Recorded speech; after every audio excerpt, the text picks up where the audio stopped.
ओम श्री गंगाई नाथाय नमः। जय श्री गुरुदेव, जय श्री दादा गुरुदेव। आप सबका बहुत बहुत स्वागत है आज के सत्संग में।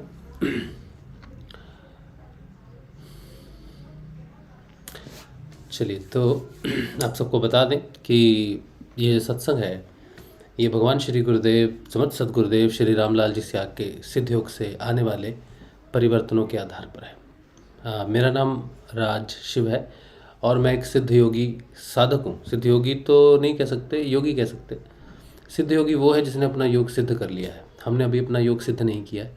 हाँ, हमने योग में प्रवेश जरूर किया है। तो योग अभ्यास या अभ्यासी, योग अभ्यासी हो सकते हैं। हाँ, योग अभ्यासी हो सकते हैं। तो हम सिद्ध योग अभ्यासी हैं। हाँ, सिद्ध योग अभ्यासी, योग अभ्यासी और सिद्ध योग अभ्यासी, ये दोनों में वैसे अंतर है।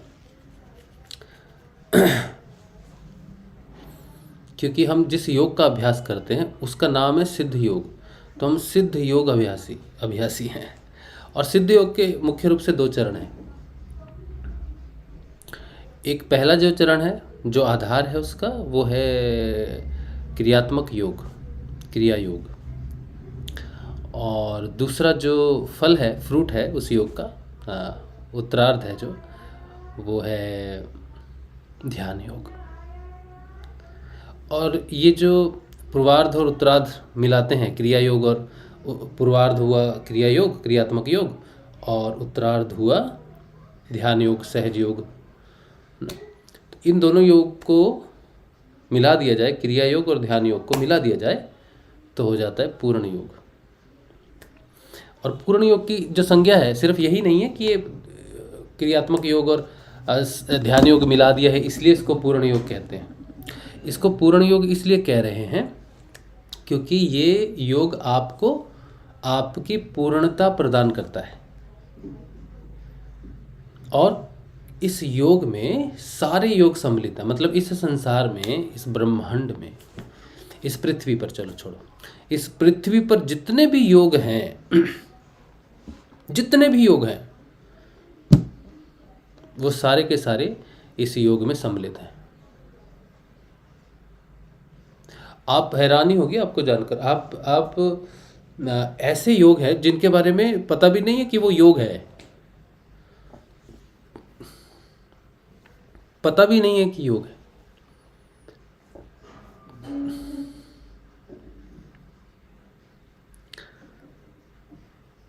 तो सहज तरीका क्या है, कैसे पता करेंगे कि वो योग है कि नहीं है?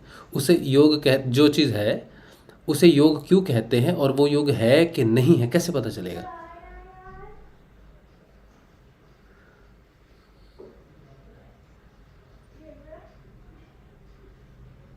जो कुछ भी प्रकृति के अंतर्गत है, उसका कोई भी अंश है, प्रकृति का कुछ भी है, प्रकृति से उत्पन्न कुछ भी है, उसको जब आप समझने जाते हैं किसी भी मेथड से, चाहे वो विज्ञान का मेथड हो, चाहे वो नाम जप का मेथड हो, किसी भी तरह का कोई भी मेथड हो, अभ्यास हो, वो योग है। जैसे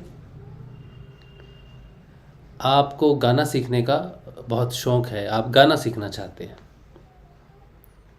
और अगर आप पूरा ध्यान केंद्रित कर दो, अगर आप पहले दिन जाओ ना, अपनी म्यूज़िक क्लास में जाओगे, तो जो टीचर होगा आपको क्या कहेगा? चलो बेटा सा लगाओ। सा लगाओ मतलब सा गाओ। तो आप अगर पूरा जीवन सिर्फ वो सा पर केंद्रित कर देते हो तो आप योग में हो। पूरी संगीत को सीखना, संगीत साधना, जैसे संगीत एक साधना है, पूरी संगीत की तो बात ही अलग है। आप सिर्फ सा को सिद्ध कर लो,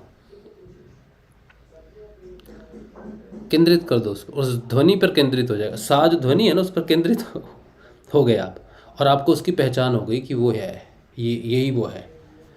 और फिर क्या होगा कि इस संसार में जितनी भी वस्तुएं हैं, पदार्थ हैं, ऊर्जाएं हैं, आप उस सा को उससे निकाल सकते हो। कोई वाद्य यंत्र हो सकता है, कोई ध्वनि यंत्र हो सकता है, कुछ भी हो सकता है। अगर आपने सा के योग को सिद्ध कर लिया तो इस संसार में किसी भी वस्तु से आप सा की उत्पत्ति कर सकते हो। कंठ से तो कर ही सकते हो, सबसे पहले तो आप उसे यहाँ सिद्ध करोगे, कंठ में, सा, जो भी है, जो भी आपका स्केल है, इसको सिद्ध कर लिया आपने, यहाँ सिद्ध कर लिया आपने, तो आप प्रकृति में कहीं भी उसको, किसी भी वस्तु के साथ आप उसको सिद्ध कर सकते हो, तो आपको उसकी प्राप्ति होगी, वो आपको सिद्ध हो गया। और वो एक ऐसा मार्ग है प्रकृति में, प्रकृति के साथ जुड़ने का। प्रकृति से जुड़ गए आप, क्योंकि सा की उत्पत्ति प्रकृति से हुई है। उसके एक अंश के साथ आपने योग कर लिया, प्रकृति के साथ आपने योग कर लिया, प्रकृति का वो रहस्य जान लिया आपने।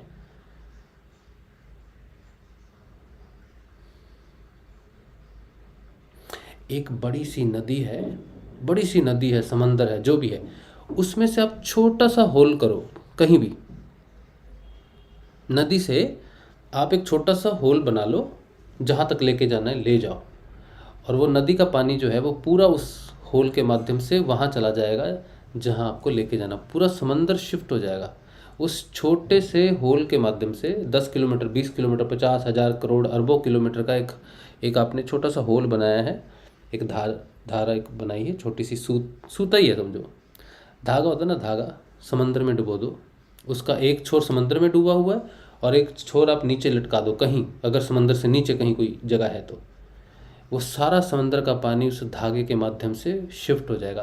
थोड़ा समय लगेगा उसको, लेकिन पूरा शिफ्ट हो जाएगा। आप इस संसार के एक कण को प्राप्त कर लो, एक कण को सिद्ध कर लो, आप पूरी प्रकृति को सिद्ध कर सकते हो। उसमें जितना भी विज्ञान है उस सब कुछ को सिद्ध कर सकते हो।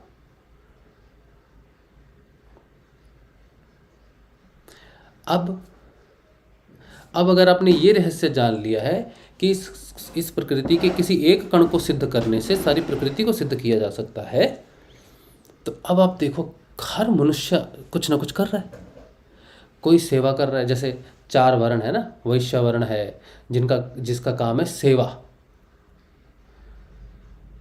सेवा से सेवा सिद्ध कर ली उसने। सेवा कैसे सिद्ध होगी? उसने अपने पूरा ध्यान ये नहीं देखा कि किसकी सेवा की है, माता की, पिता की, किसी दूसरे की, किसकी सेवा की है, कोई फर्क नहीं पड़ता। उसने पूरा ध्यान केंद्रित कर दिया कि सेवा ही मेरा कर्तव्य, धर्म, ईश्वर, परमात्मा, योग, आत्मा यही है। तो भगवान उस सेवा के छिद्र में से प्रकट हो जाएंगे उसके सामने। सेवा सिद्ध हो गई, कुछ भी सिद्ध हो गया, भगवान उसी छिद्र के माध्यम से प्रस्तुत हो जाएंगे। बेटा आप हमारे, हम आपके।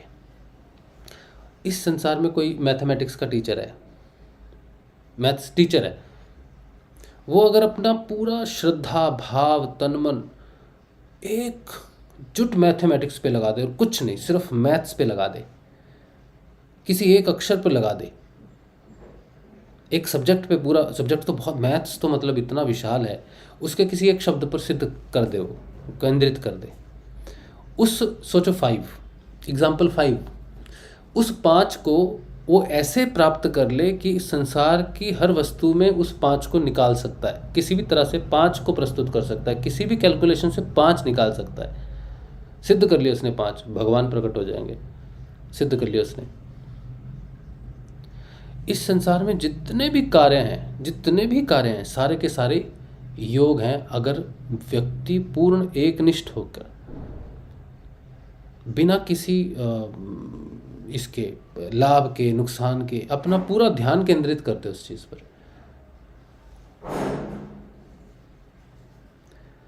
तो सिद्ध हो जाएंगे, ईश्वर सिद्ध हो जाएंगे। क्योंकि ये जितना भी कुछ है संसार में, ये सब कुछ आत्मा से बना हुआ है।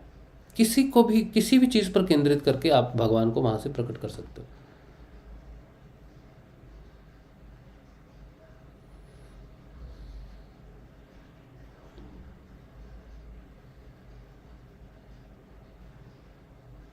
ये जितना भी, जो मैंने ये बताया आपको, ये जितना भी प्रोसेस है भगवान को प्रकट करने तक का,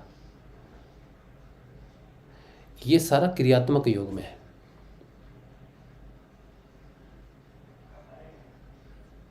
ये मनुष्य का जो भौतिक संसार है, उसकी शक्ति से उस परमात्मा को आप सिद्ध कर सकते हो। उसको उतार सकते हो उस चीज़ में, किसी भी चीज़ में उतार सकते हो उसको। आपके घर का एक पर्दा है, उस पर्दे पर ईश्वर को उतार सकते हो, उस पर्दे से ईश्वर को प्राप्त कर सकते हो। जैसे प्रहलाद ने कर लिया, खंबे में, तेरे खंबे में भी तेरा ईश्वर है, बोला है। खंबे से भगवान प्रस्तुत हो गए, नरसिंह अवतार। कैसे हो गए? उसका अगर हर कण कण पे प्रभुत्व है और प्रहलाद ने भगवान को जान लिया है कि वो कण कण में है, तो वो कहीं से भी निकाल सकते उसको, कहीं से भी प्रकट करवा सकते उसको। उन्हें कहा है, बोला है। अगर उसके पिताजी कुछ और बोलते तो वहाँ से भी वो कहता कि हाँ है, वहाँ से भी भगवान प्रकट हो जाते। कैसे हो जाते? ये क्या विज्ञान है? यही ध्यान और श्रद्धा भाव और एक निष्ठ होने का। वो ईश्वर पे एक निष्ठ है, हर जगह हर कण कण में एक निष्ठ है, उसको उसने कहीं भी प्रस्तुत कर दिया उसने। तो ये जो प्रस्तुत होने वाली बात है, ये ध्यान योग है, ये क्रियात्मक योग है। ये क्रिया के माध्यम से उसने कर दिया सब कुछ। ये तैयारी है। भगवान को प्राप्त करना क्रिया योग के माध्यम से संभव है। अब दूसरा कठिन मार्ग ये है कि स्वयं को खंबे से निकालना। जैसे प्रहलाद ने कहा ना, हरि है। अब अगर प्रहलाद को ये पूछे कि तू कहाँ कहाँ है, क्या तू खंबे में है? अब यहां से शुरू होता है ध्यान योग। भगवान को प्रकट करना क्रिया से हो सकता है, इसीलिए हठ योग आया। हठ योग क्या है? क्रियात्मक योग है। हठ योग क्या है? हठ है, मैं कर दूंगा तुझे सिद्ध। हठ योग से राक्षस तक भगवान को उतार देते नीचे, ब्रह्मा को उतार देते नीचे। राक्षस तपस्या करते, ओम ब्रह्माय नमः, ओम ब्रह्माय, है ना, करते, प्रकट कर देते हैं। ईश्वर को प्रकट किया जा सकता है क्रिया योग से माध्यम से। लेकिन अब आता है क्रिया योग के बाद जो दूसरा सूक्ष्म तत्व आता है, सूक्ष्म साधना आती है, वो है ध्यान। वो आगे फिर वो साधना है स्वयं को प्राप्त करने की। क्रिया योग का ध्यान अलग है, माया जगत के अंदर है, और सहज योग का ध्यान अलग है। अब स्वयं को प्राप्त करना है तुमको, तो तुम सोचो माया में चलना शुरू करो। चल रहे हो, सूर्य पार कर जाओ, चंद्र पार कर जाओ, सूर्य पार कर जाओ, ब्रह्मांड पार कर, गैलेक्सी पार कर जाओ, ये गैलेक्सी वो गैलेक्सी, पूरा ब्रह्मांड चलते जाओ चलते जाओ चलते जाओ चलते जाओ चलते जाओ। लेकिन तुम स्वयं को नहीं खोज सकते, कभी खत्म नहीं होगा, कभी खत्म नहीं होगा, कभी भी खत्म नहीं होगा।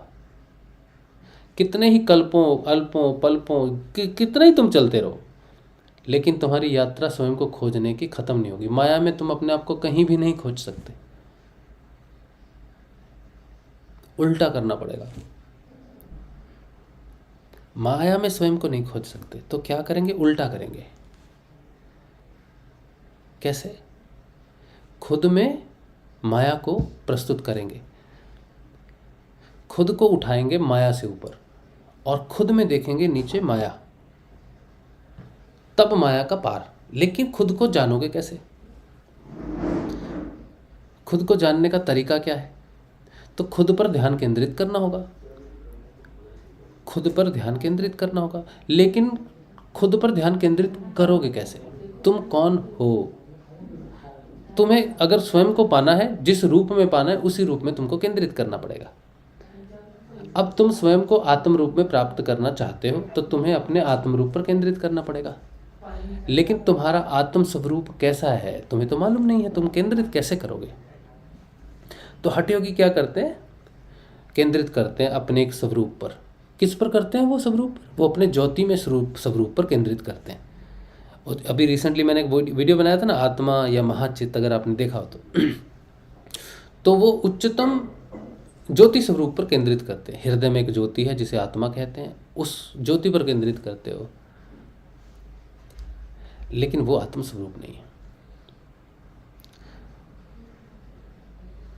तो क्या किया जाए? आत्मा पर ध्यान केंद्रित करना है, क्या किया जाए? तो आत्मा का स्वरूप होता है वो गुरु जो आत्म स्वरूप में स्थित है, जिसने अपनी आत्म की यात्रा पूरी कर ली है। जो गुरु है उसने अपनी यात्रा पूरी करके आत्म स्वरूप में प्रकट होकर बैठा है। शरीर उसका हमारे तुम्हारे जैसा ही दिख रहा है, लेकिन अंदर प्रकाश है। शरीर के आवरण के कारण हमें उसका शरीर दिखता है हमारे जैसा, लेकिन अंदर क्या है उसके? प्रकाश है। ऐसा गुरु अगर तुम्हें मिल जाए जो प्रकाशित है, वो आत्म स्वरूप है ना, तो उसी गुरु के स्वरूप का, उसी गुरु के चेहरे का ध्यान करना चाहिए। उस गुरु के चेहरे के ध्यान का मतलब है तुम आत्मा का ध्यान कर रहे हो। और जब तुम उसका ध्यान करोगे, यहाँ पर ध्यान करोगे, उसके चेहरे को देखोगे, तो उसके चेहरे का आवरण हट जाएगा। ध्यान करते करते करते खुल जाएगा ना आवरण, और जब उसका आवरण खुल जाएगा तब तुम स्वयं को पालोगे आत्म स्वरूप में। और यहाँ तक पहुँचते पहुँचते पहुँचते पहुँचते पहुँचते अपने आप तक पहुँचते पहुँचते तुम्हारी यात्रा पूर्ण हो जाएगी, तुम्हें पता भी नहीं चलेगा। उस चेहरे पर ध्यान करते करते करते तुम जिस रास्ते पर जाओगे, उस रास्ते पर जाकर तुम देखोगे, तुम स्वयं को देखोगे। इस स्वरूप में नहीं देखोगे, ये जो शरीर है इस स्वरूप में नहीं देखोगे, तुम अपने आप को हर स्वरूप में देखोगे। जैसे तुम इस शरीर में स्वयं को फील करते हो कि मुझे भूख लगी है, मैं देख रहा हूँ, मुझे चोट लगी है, मैंने आंखें बंद की है। जिस तरह तुम इस शरीर को महसूस कर रहे हो, उसी तरह इस संसार के हर तत्व में तुम स्वयं को महसूस कर लोगे। तब तुम्हें ज्ञान होगा कि तुम सर्वव्यापी तो एक ही है, आत्मा। तो ये जो है, ये जो ध्यान है, ये सहज योग है। ये गुरु पर ध्यान केंद्रित करना सहज योग है। सबसे आसान तरीका है अपनी आत्मा पर ध्यान करने का। सबसे सहज तरीका है अपने गुरु के चेहरे पर ध्यान करना चाहिए।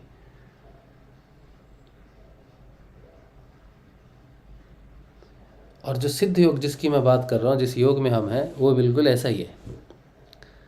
तो हमारे, लेकिन जो मैंने आपको पहले कहा ना कि ध्यान केंद्रित करना, किसी एक पर ध्यान केंद्रित करना है, जो क्रिया योग का माध्यम, उसमें तो जन्म चले जाते हैं।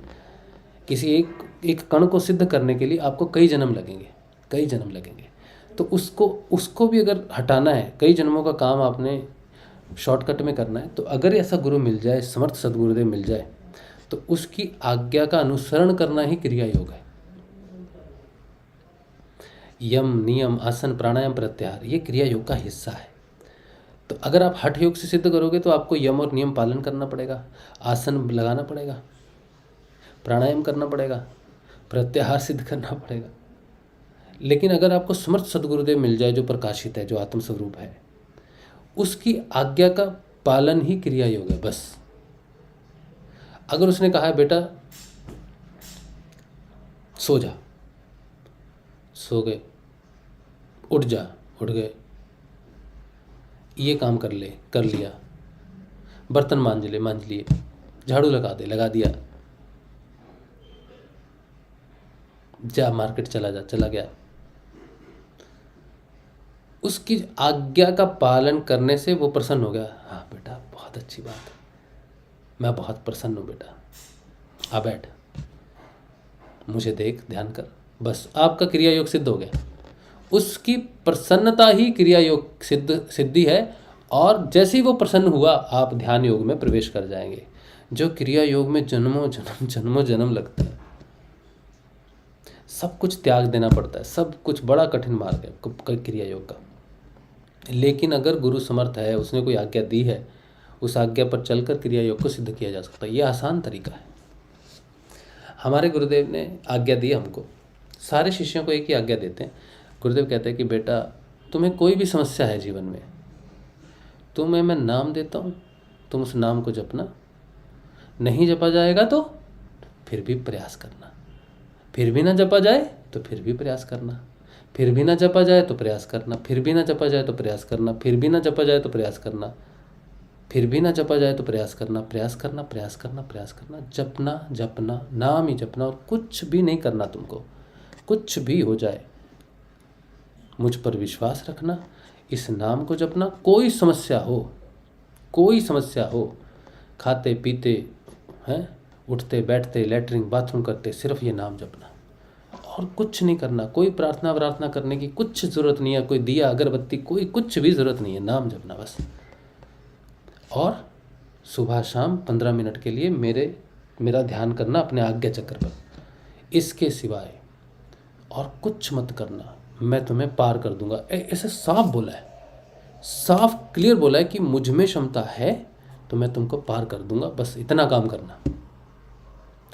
और आप हैरान हो गए जानकर, जो सिद्ध योग में नहीं है, जो नए लोग इस वीडियो को कभी देखेंगे तो, कि हमारे जितने गुरु भाई गुरु बहन है करते नहीं। 99.9% क्या करते हैं मालूम है? क्या करते हैं मालूम है? पुराना साधक ढूंढते हैं कोई, या हम जैसा कोई ढूंढ लेंगे जो सत्संग कर रहा है या बैठा है। क्या करेंगे? कहेंगे गुरु भाई नाम जपा नहीं जा रहा, मार्गदर्शन कीजिए। गुरु भाई हम नाम जपने की कोशिश करते हैं, हमसे नाम जपा नहीं जाता, उपाय बताइए।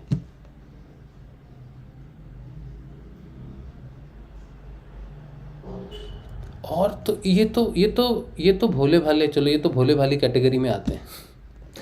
ये तो दिन समझ ही जाएंगे कोई कुछ नहीं कर सकता। इससे भी महान साधक है, महान ऐसे ऐसे हैं, ऐसा मतलब क्या झोला छाप लोग हैं ना, मालूम नहीं। गुरु की सिंपल आज्ञा उनको समझ नहीं आती। कोई कितना ही अनपढ़ क्यों ना हो, पढ़ा लिखा ना हो, कभी स्कूल गया हो ना गया हो, कॉलेज गया हो नहीं गया हो, कुछ ना आता उसको, सिर्फ उसको यही बोला गया ये नाम जप ले, ये ध्यान कर ले। इसमें क्या विज्ञान है? जब उनको रिजल्ट नहीं मिलता ना, फिर उन्हें लगता है कि उनमें दोष है, इसमें दोष है, गुरु में दोष है, इसमें दोष है, उसमें दोष है। फिर वो शुरू हो जाते हैं क्या करें, ये करें वो करें, ये करें वो करें, कुछ नहीं होता। गुरु की आज्ञा का अनुसरण ही तुम्हारा क्रिया योग सिद्ध करेगा, चाहे वो कितना ही लंबा चौड़ा तुम्हारा प्रोसेस हो। तुमने इधर उसकी आज्ञा का पालन किया, उधर उसने काम शुरू कर देना है। इतना महान, इतना सर्वशक्तिशाली गुरु लोगों को प्राप्त हुआ है, साधकों को, जिसने इतनी साधारण आज्ञा से क्रिया योग और ध्यान योग सिद्ध कर दिया। बोले जो मेरे पास है तुम ले लो। लेकिन आप यकीन करो, मनुष्य की बुद्धि इतनी मोटी है, चमड़ी तो उससे, चमड़ी जितनी मोटी है, बुद्धि उससे 1000 गुना मोटी है। और पढ़े लिखे हैं, डॉक्टर हैं, इंजीनियर हैं, अध्यापक लगे हुए, बच्चों को पढ़ाते हैं। अब सोचो इतनी मोटी बुद्धि वाला व्यक्ति क्या पढ़ाता होगा बच्चों को, जिसे अपने गुरु की एक लाइन ना समझ में आए कि नाम जपना है, ध्यान करना है, जिसे इतनी बात समझ ना आए और कहे मुझे समय नहीं मिलता, या मैं इसमें व्यस्त हूँ उसमें व्यस्त हूँ, जबकि गुरु ने कहा भी 15-20 दिन जपना है, फिर उसके बाद तय जपा लगना है। एक मैं ना इंटरव्यू देख रहा था, ठीक है, इंटरव्यू देख रहा। अब ये तो मैंने बोल दिया कि मोटी बुद्धि है। अब कोई शिक्षक है, दीक्षक है क्या नहीं है, डॉक्टर है, महान महान लोग हैं जिनका नाम मतलब हजारों नौकर हैं, लेकिन बुद्धि नहीं है उनके पास। क्योंकि जिसको एक लाइन समझ ना आए, नौकरों पर बड़ा रोब झाड़ते हैं। तुमने आज ये नहीं किया, तुमने आज वो नहीं किया, ऐसा नहीं किया, वैसा नहीं किया, पानी नहीं दिया इसको, ये बर्तन नहीं धोए, और तुमको बड़ा समझ में आती है बात है। बच्चे काम करके नहीं आए, बच्चे याद करके नहीं आए, तुम्हें बहुत याद आता है नाम जपना, नहीं आता? तो एक सिंपल लाइन तुम्हारी जीवन बदल सकती है, वो तो तुमने तो होता नहीं है। तो इस इतना सरल है कहने का मतलब है। हम किसी को डांट नहीं रहे, हमारा अधिकार नहीं है। हम तो नए लोगों को बता रहे हैं, जो नए लोग हैं ना, जो पुराने सुन रहे हैं वो तो सुन ही रहे हैं, जो नए हैं आप नए लोगों को बता रहे हैं कि आप जान लो ऐसा है सिस्टम हमारा। एक इंटरव्यू सुन रहा था, बहुत धार्मिक व्यक्ति हैं वो, बहुत धार्मिक व्यक्ति, भगवान में बड़ा विश्वास है, बड़े एफ्लुएंट है, बड़े रिच पीपल हैं। रात को सो जाते हैं 9 बजे, 9, 9:15, 9:30 सो जाते हैं, सुबह उठ जाते हैं 3:30, 4 बजे। उठ के क्या करते हैं? पूजा पाठ, भगवान का नाम, ध्यान, योग, जो भी करना है करते हैं। कहते हैं सुबह 3-4 बजे हम उठते हैं और 6-7 बजे तक हम सारा अपना काम, भगवान का नाम जब ये सब काम निपटा देते हैं, और फिर पूरा दिन जो है अपना काम करते हैं। सुबह उठते 4 बजे, ध्यान, योग, नाम जप, पूजा। सूरज उठने से पहले समझो उन्होंने सारा काम कर दिया भगवान को। कितनी अच्छी बात है, ब्रह्म मुहूर्त में जगे, ध्यान किया, सब किया। और एक व्यक्ति घोड़े बेच के सो रहा है 9 बजे तक। सूरज उग गया, आधा उतर भी गया सूरज, लेकिन एक व्यक्ति है 9 बजे सोता है, 9:30 बजे सोता है, 4 बजे 3 बजे उठ के भगवान का नाम जप के ब्रह्म मुहूर्त में करके 6 बजे तक फिनिश करके फिर सारा दिन अपने काम में लगा रहता है। उन्होंने ऐसा ही कहा कि हम तो फिर सर लगे रहते हैं अपने काम में, फिर 9 बजे सो जाते हैं। हमको हमको ये बात सुनकर उस व्यक्ति पर इतनी दया तो नहीं कहना चाहिए, लेकिन उसकी मूर्खता पर हमको मूर्ख भी नहीं कहना चाहिए, क्योंकि हम तो कोई बहुत ज्ञानी नहीं है। बस मुझे आप ये समझो कि एक मनुष्य की बुद्धि पर ऐसी बात सुनते हैं ना, वो बहुत मतलब अभी 60 साल के हो गए, इतना कुछ है, सब कुछ है, उनकी बात सुनकर हमको लगता है कि तुमने तो अपना जीवन नष्ट ही कर दिया। 5 बजे सुबह 3 या 4 बजे के चक्कर में तुमने अपना पूरा जीवन नष्ट कर दिया। क्योंकि जो पूरा जीवन है, एक दिन समझो, एक दिन और एक रात को आप एक चक्र समझो। उस चक्र में तुमने भगवान को सुबह ब्रह्म मुहूर्त में इतना सा याद किया 2 घंटे, और 22 घंटे तुमने अपने काम किए जिसमें भगवान नहीं है। प्रायोरिटी काम की है, काम करना। अब हम अपने काम करेंगे, दिनचर्या जो भी है, खाना पीना, बच्चों को देखना, इसको उसको करना, सबको करना। तो इसका मूल अर्थ अगर पिक्चर बनाओ ना ऐसे व्यक्ति की, उसके जीवन की, तो उसके जीवन में भगवान है, उसके जीवन में भगवान है। हाँ, कितने अच्छे व्यक्ति हैं जिसके जीवन में भगवान हो, अच्छे नहीं होंगे? लेकिन जो व्यक्ति इस संसार से, इस माया से और इस वृत्त से 9 बजे उठना, 4 बजे उठना, ये सब होके 9 बजे सोना, 4 बजे उठना, जो व्यक्ति इस वृत्त से बाहर जाता है, उसके जीवन का पिक्चर बनाओ तो पता है कैसा होगा? भगवान में जीवन है। एक पिक्चर है जीवन में भगवान है, हाँ कितने सुंदर व्यक्ति हैं। और एक जीवन है, जीवन में भगवान है और दूसरे व्यक्ति का भगवान में जीवन है, तब कोई ब्रह्म मुहूर्त नहीं है। न रात के 9 बजते हैं, न सुबह के 3 या 4 बजते हैं। सिर्फ भगवान में जीवन है। चाहे वो 9 बजे उठ रहा है, 10 बजे सो रहा है, 12 बजे सो रहा है, इससे कोई फर्क नहीं पड़ता। क्यों? क्योंकि सोते समय भी भगवान है, जगे भी भगवान है, कुछ काम किया तो भी भगवान है, नहीं किया तो भी भगवान है, खाया तो भी भगवान, नहीं खाया तो भी भगवान, बच्चों को तैयार किया तो भगवान। हर चीज़ में भगवान में ही उसका जीवन है। ऐसे व्यक्ति पार जाते हैं। धार्मिक व्यक्ति पार नहीं जाते, आध्यात्मिक व्यक्ति पार जाते हैं। कुछ गुरु भाई कहते हैं हम ब्रह्म मुहूर्त में ध्यान करते हैं, तो गुरुदेव ने कहा ना सुबह ब्रह्म मुहूर्त में उठ कर ध्यान करो तो अच्छा है। वो तो सिर्फ इसलिए अच्छा है कि तुम उसको याद करो। वो है जपा जाप तुमको 24 आवर चलेगा, वो तो एक पॉइंट गुरुदेव ने बताया। लेकिन ब्रह्म मुहूर्त में ही भगवान है, बाकी तुम जीवन में अपने लग गए और तुमने वहाँ भगवान नहीं देखा, तो तुम्हारा ब्रह्म मुहूर्त फिर सिद्ध नहीं हुआ। तुमने अगर ईश्वर को 9 बजे दोपहर को सिद्ध कर, 1 बजे दोपहर को सिद्ध कर लिया, तो वो ब्रह्म मुहूर्त में अपने आप ही सिद्ध हो जाएगा।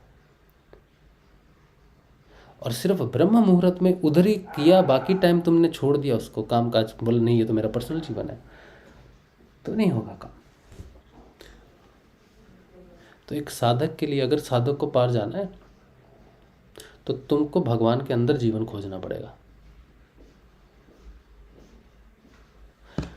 एक गुरु भाई है हमारे, जब हमारे घर में ये आए ना, लड्डू गोपाल आए, आज से 3 साल पहले की बात है, अभी 3 साल हो जाएंगे अप्रैल को, 29 अप्रैल को 3 साल हो जाएंगे। तो जब लड्डू गोपाल आए ना, तो उन्होंने मुझसे कहा,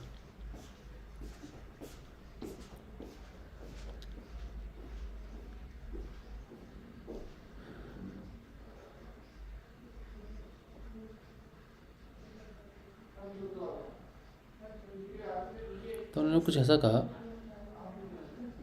एग्जैक्ट उनके शब्द जो थे,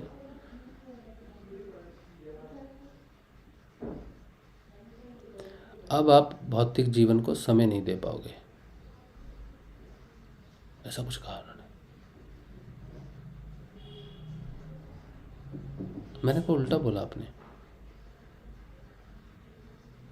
मुझे लल्ला की सेवा करके, उसकी सेवा निपटा के भौतिक जीवन जीना है, ऐसा नहीं है।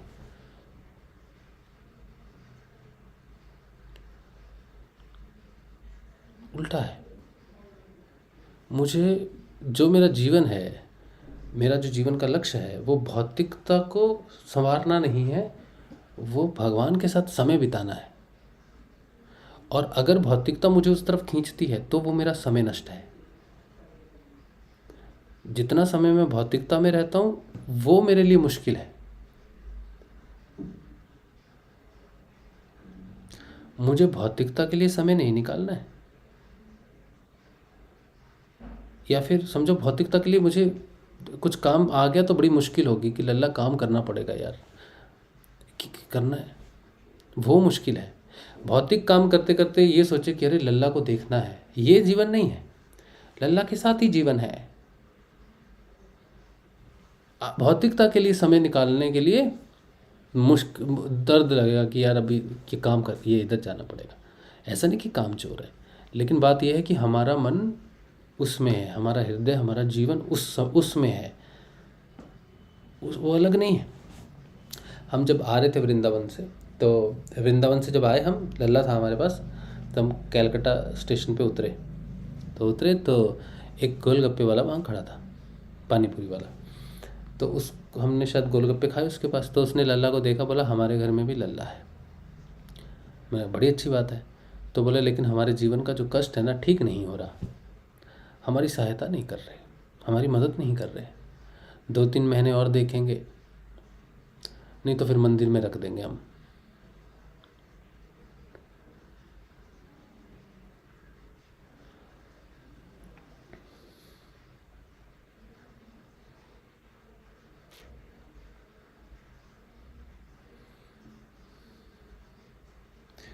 अगर आपका कोई पुत्र है, पुत्री है, आपका कहना नहीं मान रहा, दुष्ट है, बदमाशी कर रहा है, तो क्या उसे आप अनाथ आश्रम भेज दोगे?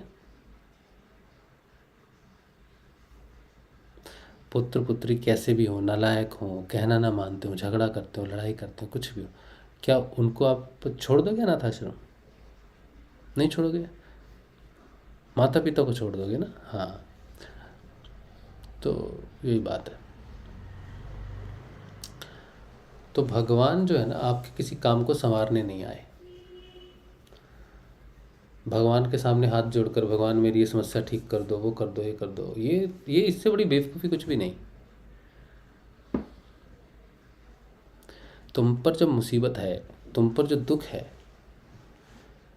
तब भगवान को ज़्यादा सहारा चाहिए कि भगवान आप चिंता मत करो, ठीक है ना, आप तो हो ना मेरे पास। तुम्हारे जीवन में दुख आया तो गुरु जी को यही कहना चाहिए, गुरु जी आप हो ना, बस ठीक है। और ये मैं सिर्फ बोल रहा हूँ आपको, ऐसा नहीं है। आप मेरी वाइफ को चाहे तो अभी बुला लो।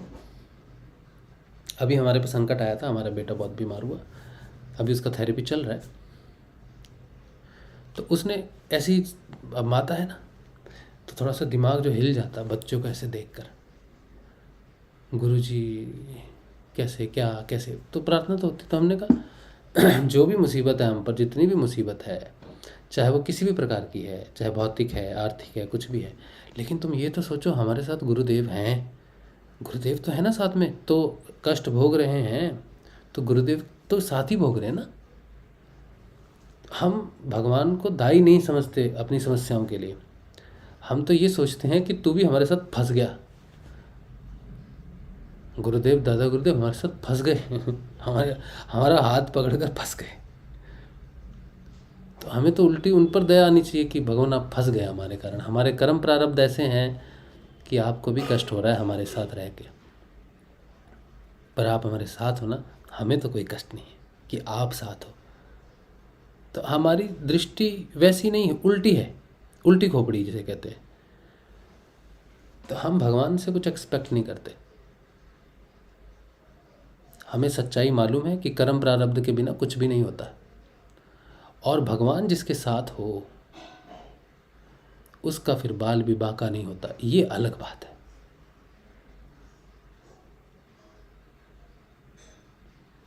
भगवान हमारे साथ, हम उसके, अगर हम उसको भगवान स्वरूप में मानेंगे ना, तो आप कभी उससे प्रेम नहीं कर सकते। भगवान से कोई प्रेम नहीं कर सकता। भगवान की पूजा हो सकती है, भगवान की आरतियाँ हो सकती हैं, भगवान को 56 भोग लग सकते हैं, भगवान को अच्छे कपड़े पहनाए जा सकते हैं,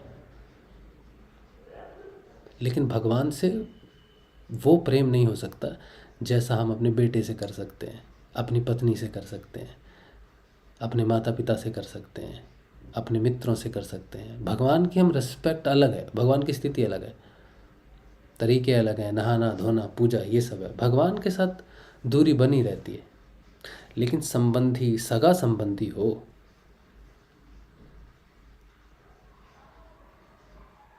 तो कोई दूरी नहीं।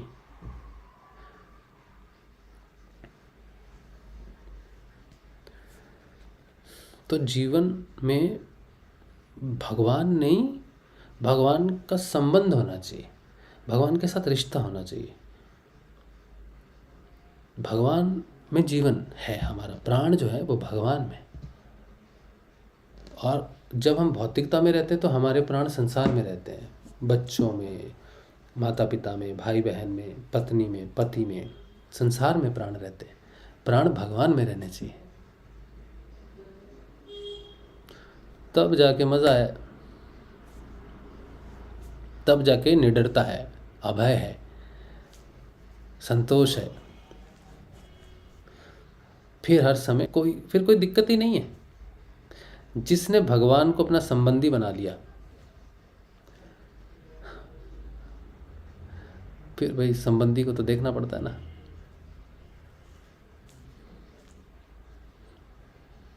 सरल है ना। तो ये योग है ये सहज योग है। भगवान भगवान नहीं रहना चाहिए। अगर योग आपका हो जाए उसके साथ, दूरी खत्म,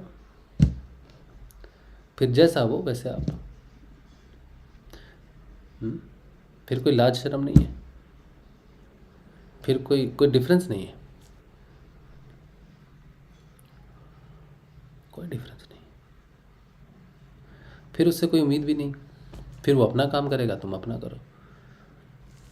उसमें क्षमता है तो वो तुम्हें ले जाएगा।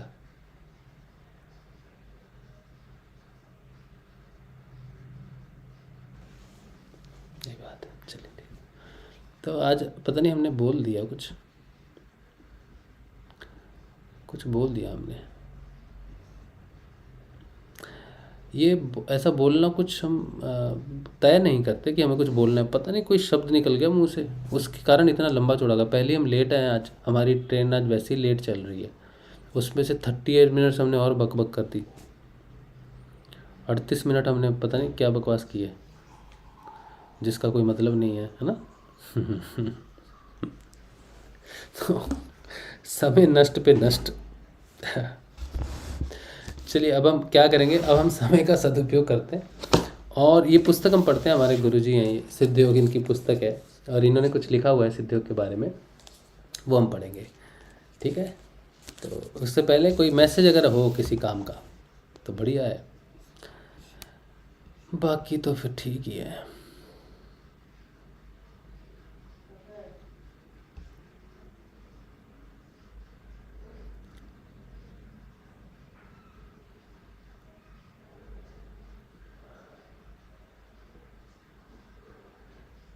रीना कह रही है आपको योगी कब कहेंगे। योगी अभी कह सकते हैं, जिसे योग हो रहा है वो योगी है, लेकिन सिद्ध योगी नहीं कह सकते। हम सिद्ध योग का अभ्यास कर रहे हैं लेकिन सिद्ध हुए नहीं हैं। लेकिन हाँ, योग गुरु भगवान का जो होता है, इंद्रियातीत जो होता है, वो तो हो गया है, जिसके कारण ही ये आध्यात्मिक सत्संग चल रहा है। तो योगी कह सकते हैं, लेकिन योग सिद्ध नहीं हुआ अभी, योग पूर्ण सिद्ध नहीं हुआ अभी।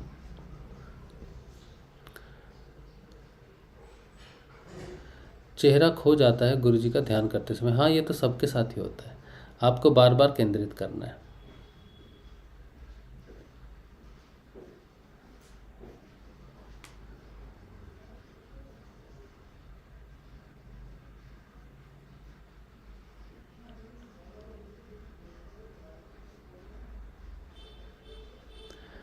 ध्यान करना है, रान सिंह जो पूछ रहा है ध्यान कैसे करना है, ध्यान कैसे करना है, ये देखो गुरु जी की तस्वीर है, ठीक है, एक तस्वीर, ये एक दूसरी तस्वीर है इस तरह से, ये एक तीसरी तस्वीर है, इस तरह से गुरु जी के कुछ वीडियोज़ हैं। तो हम क्या करते हैं, गुरु जी की तस्वीर को ध्यान से देख लेते हैं और फिर ध्यान से देखने के बाद गुरु जी से प्रार्थना करते हैं कि गुरुदेव 15 मिनट के लिए मेरा ध्यान केंद्रित कीजिए, और फिर बैठ जाते हैं चौकड़ी मारकर, सोफे पे बैठे हो, जैसे भी बैठे हो, जो भी आपका सहज आसन है उसमें आप बैठ जाते हो और आंखें बंद करके आप यहाँ पर देखते हो गुरु जी के चेहरे को, ठीक है। अब देख रहे हैं और साथ में मन ही मन में मंत्र जप रहे हैं। थोड़ी देर बाद क्या होगा कि गुरु जी का चेहरा चला जाएगा, इधर उधर चला जाएगा, कुछ और आ जाएगा, फिर आप फिर से किसी दूसरे उसी चेहरे पर केंद्रित करो या कोई दूसरी तस्वीर गुरु जी की केंद्रित करो, या चल रहे हैं, बोल रहे हैं, इस तरह से गुरु जी की तस्वीरों को बदलते जाओ, देखते जाओ गुरु जी को, क्योंकि एक तस्वीर तो टिकती नहीं है। आप बार बार अगर उसी तस्वीर पर ध्यान केंद्रित कर सकते हो तो अच्छी बात है, नहीं तो हम तो ऐसा करते हैं, हम तो गुरु जी की तस्वीर, बस गुरु जी को देखते हैं तो उनकी बहुत सारी तस्वीरें हैं, ऐसे देखते रहते हैं और मंत्र जपते रहते हैं, और विचार अपना काम करते हैं, वो भटका के ले जाते हैं, और जब भटक जाते हैं तो बहुत देर बाद पता चलता है अरे मैं तो ध्यान कर रहा था, फिर से गुरु जी की तस्वीर को सोचते हैं, फिर से नाम जपते हैं, फिर कहीं विचार चले जाते हैं, फिर सोचते हैं अरे मैं तो ध्यान कर रहा था, फिर गुरु जी की तस्वीर सोचते हैं, फिर ध्यान करते हैं, ऐसे करते रहते हैं। और ऐसे तब तक अगर कोई क्रिया हो रही हो, तो कोई क्रिया हो रही है, गर्दन घूम रही है, कुछ हो रहा है, तो सारा ध्यान क्रिया पे क्रिया होती रहती है, दिमाग कहीं हो रही है, विचार कुछ और ही चल रहे हैं, ये भी क्रिया योग का ही हिस्सा है। लेकिन फिर सोचते हैं अरे क्रिया, ध्यान गुरु जी को सोचते हैं, क्रिया तो हो ही रही है अपनी, गुरु जी को ध्यान करो। तो ये सब ध्यान का प्रोसेस यही है, क्रिया योग में यही सब चलता है। आपका बार बार प्रयास करना कि गुरु जी की तस्वीर को वापस अपनी बंद आँखों के सामने क्रिएट करना,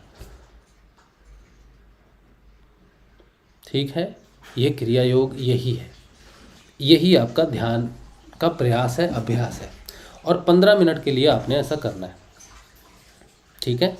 जनरली क्या होता है कि क्रिया वगैरह होती है तो वो अपने आप उस एक समय के बाद 15 मिनट के बाद बंद हो जाती है, फिर आपका शरीर नॉर्मल ऐसे नॉर्मल हो जाएगा, क्रिया बंद हो जाएगी, तो आपको पता चलेगा क्रिया बंद हो गई है, ध्यान हो गया है, उठ जाओ। और अगर कोई क्रिया नहीं होती है तो 15 मिनट आप बैठो, 15 मिनट कोशिश करो, प्रयास करते रहो, बस यही है, ये है क्रिया योग का ध्यान। अब जब आप आत्म रूप से जागृत हो जाएंगे तब आप जब ध्यान में बैठेंगे, ठीक है, और अगर आपको नाद सुनाई दे रहा है तो आप ध्यान में बैठेंगे तो नाद को सुनेंगे, इधर से जिधर से भी आ रहा है उसको सोचे, फिर विचार आ जाएंगे। अब आप गुरु जी की तस्वीर को यहाँ नहीं सोच सकते, अब आप जब केंद्रित करोगे नाद के ऊपर में तब तस्वीर पर केंद्रित नहीं कर सकते, क्योंकि जब आपका नाद जब पहले तेज होगा तो आसानी से केंद्रित हो जाएगा, फिर धीमे हो जाएगा। धीमे नाद पर केंद्रित, धीमा हो जाना अच्छी बात है, तो धीमे नाद पर केंद्रित करोगे तो या तो सो जाओगे, तंद्रा में चले जाओगे, योग निद्रा में चले जाओगे, और अगर जागृत हो चुके हो तो नाद को सुनोगे तो सीधा प्राण में प्रवेश करोगे, प्राण को महसूस करोगे, शरीर में एक झटका आता है प्राण का, 1 2 3, और इंद्रियों से परे चले जाओगे, फिर कुछ पता नहीं है क्या है। फिर जब ध्यान से वापस आओगे तो पता चल जाएगा। पहले जब निद्रा लगनी शुरू होती है, नाद सुनते समय पहले तंद्रा या योग निद्रा लगनी शुरू होती है, तो हमें ऐसा लगता है, जब वापस आते हैं अरे मैं सो रहा था। जब तक ये प्रश्न तुम्हारे दिमाग में बना हुआ है कि मैं सो रहा था क्या, पता नहीं है तुमको, तब तक तुम एक तरह से वो तंद्रा में है। लेकिन जब हम ध्यान में जाते हैं तो ध्यान में जाने से पहले पता चलता है, वो घटना घटती है, प्राण महसूस होते हैं शरीर में, और उसके बाद हम ध्यान में जाते हैं। और फिर जब ध्यान से वापस आते हैं तो कोई कन्फ्यूजन नहीं होती है, संदेह नहीं होता है, क्योंकि हमें पता था कि मैं ध्यान में प्रवेश कर रहा हूँ। निद्रा में प्रवेश करने से पहले नहीं पता होता कि हम निद्रा में प्रवेश करने वाले हैं, लेकिन ध्यान में प्रवेश करने से पहले पता होता है कि मैं ध्यान में प्रवेश कर रहा हूँ। ये मेरा खुद का अनुभव है, अनुभव के आधार पर बता रहा हूँ। आप बैठो कि आज मैं बैठा था, मेरा ध्यान लग गया। आपको पता चलता है कि ध्यान लगने वाला है, कुछ घटना घटने वाली है। हाँ, किसी व्यक्ति का जब सबसे पहली बार ध्यान लगाओ, जैसे मेरा पहली बार मैं कुर्सी पर बैठा था, रिवॉल्विंग चेयर पर बैठा था ऑफिस में, तो मैं ऐसे करके बैठा, तो वो जब मैं ध्यान में गया और ध्यान से जब मैं वापस आया, तब मैंने सोचा ये क्या, कुछ क्या हुआ, ये किधर गया, क्या है। वो मुझे पता था, मैं सोया नहीं था, लेकिन वो ध्यान होता है ये मुझे मालूम नहीं था, पहली बार लगा था। फिर उसके बाद बार बार लगने लग गया, तो मुझे वो चिन्ह बार बार मिलता था। हर बार ध्यान से पहले जाने से पहले वो घटना घटती थी, आज भी घटती है। तब वो इंद्रियातीत ध्यान है। यही है बस, यही है बस। तो गुरुजी की तस्वीर को देखना, प्रयास करते रहना आंखें बंद करके, यही ध्यान है। आंखें खोल के तुम गुरुजी को देखते रहो, उसका क्या फायदा है। आंखें बंद करके गुरुजी को यहाँ सोचो, सोचते ही विचार आएंगे। विचार क्यों आते हैं? क्योंकि ध्यान 7वीं लेयर पर है, सत्य कोश है, और तुम वहां तक जाओगे, पहले तुम्हारा शरीर बाधा बनेगा, फिर तुम्हारे प्राण बाधा बनेंगे। विचार, प्राण, पहले शरीर के विचार, फिर प्राणों के विचार, फिर मन के विचार, फिर बुद्धि के विचार। ये 4 बाधाएं हैं। इन चारों, और जितना शरीर का लंबा चौड़ा एरिया है पार करना, उससे 10 गुना प्राण का है, उससे 10 गुना, प्राण से 10 गुना मन का है, मन से 10 गुना विज्ञान का है। ये सारे आवरण पार करके ही तुम ध्यान में प्रवेश करते हो। और जब तुम्हारी आत्मा जागृत हो जाएगी, तो ये जो पूरा रास्ता है अरबों अरबों खरबों खरबों मीलों का, ये चुटकी में तैयार हो जाता है, क्योंकि प्राण फटाफट तय कर लेता है रास्ता। लेकिन जब तक तुम प्राण के माध्यम से नहीं जाते, शरीर में बैठे हो और ध्यान कर रहे हो, तब तक तुम्हें विचार ही आएंगे। विचारों से मुक्ति का एक ही मार्ग है, सुषुम्ना। जब तक सुषुम्ना में प्रवेश नहीं करते, विचार आते ही रहेंगे। ठीक है।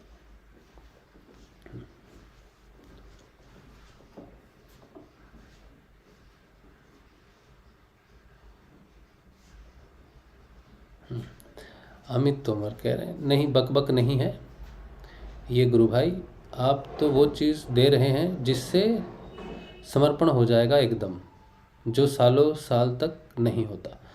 समर्पण तो नहीं होगा, लेकिन जानकारी हो जाएगी कि क्यों नहीं हो रहा है, हम क्यों अलग क्यों कर रहे हैं, बस इतना ही है। मैं आपको सच बात बता रहा हूँ, मेरे को एक गुरु भाई हमेशा याद आते हैं इस बात पर।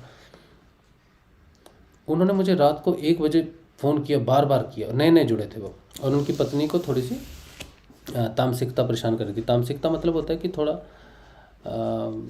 तमोगुण जो होता है, कई बार जो है होता है ना, मानसिक रूप से थोड़ा विकृत कर देता है हमें। और वो बहुत परेशान थे, लाखों रुपए खर्चा कर चुके थे। तो गुरुजी के बारे में उनको पता चला, पता नहीं मेरे माध्यम से चला, किसके माध्यम से चला, मुझे याद नहीं। तो मुझे उन्होंने फ़ोन किया कि तुम हमें कुछ बताओ भाई, मेरी बीवी बड़ी परेशान है, रात का 1-1:30 बज रहा है, बताओ क्या है। तो हमने कहा भाई कुछ है नहीं, करने के लिए कुछ भी नहीं है। गुरुदेव जी की तस्वीर लो, ठीक है, नमस्कार करो, माथे से लगाओ, प्रणाम करो कि गुरुजी ऐसा है, नाम जपो। तो वो व्यक्ति उस समय उसने उस समय सुन ली बात, बोला फ़ोटो है, बोला फ़ोटो तो है नहीं, बोला है लेकिन अभी इस समय मेरे पास कोई फ़ोटो नहीं है घर में। तो मैंने उससे मोबाइल पर फ़ोटो भेज दी।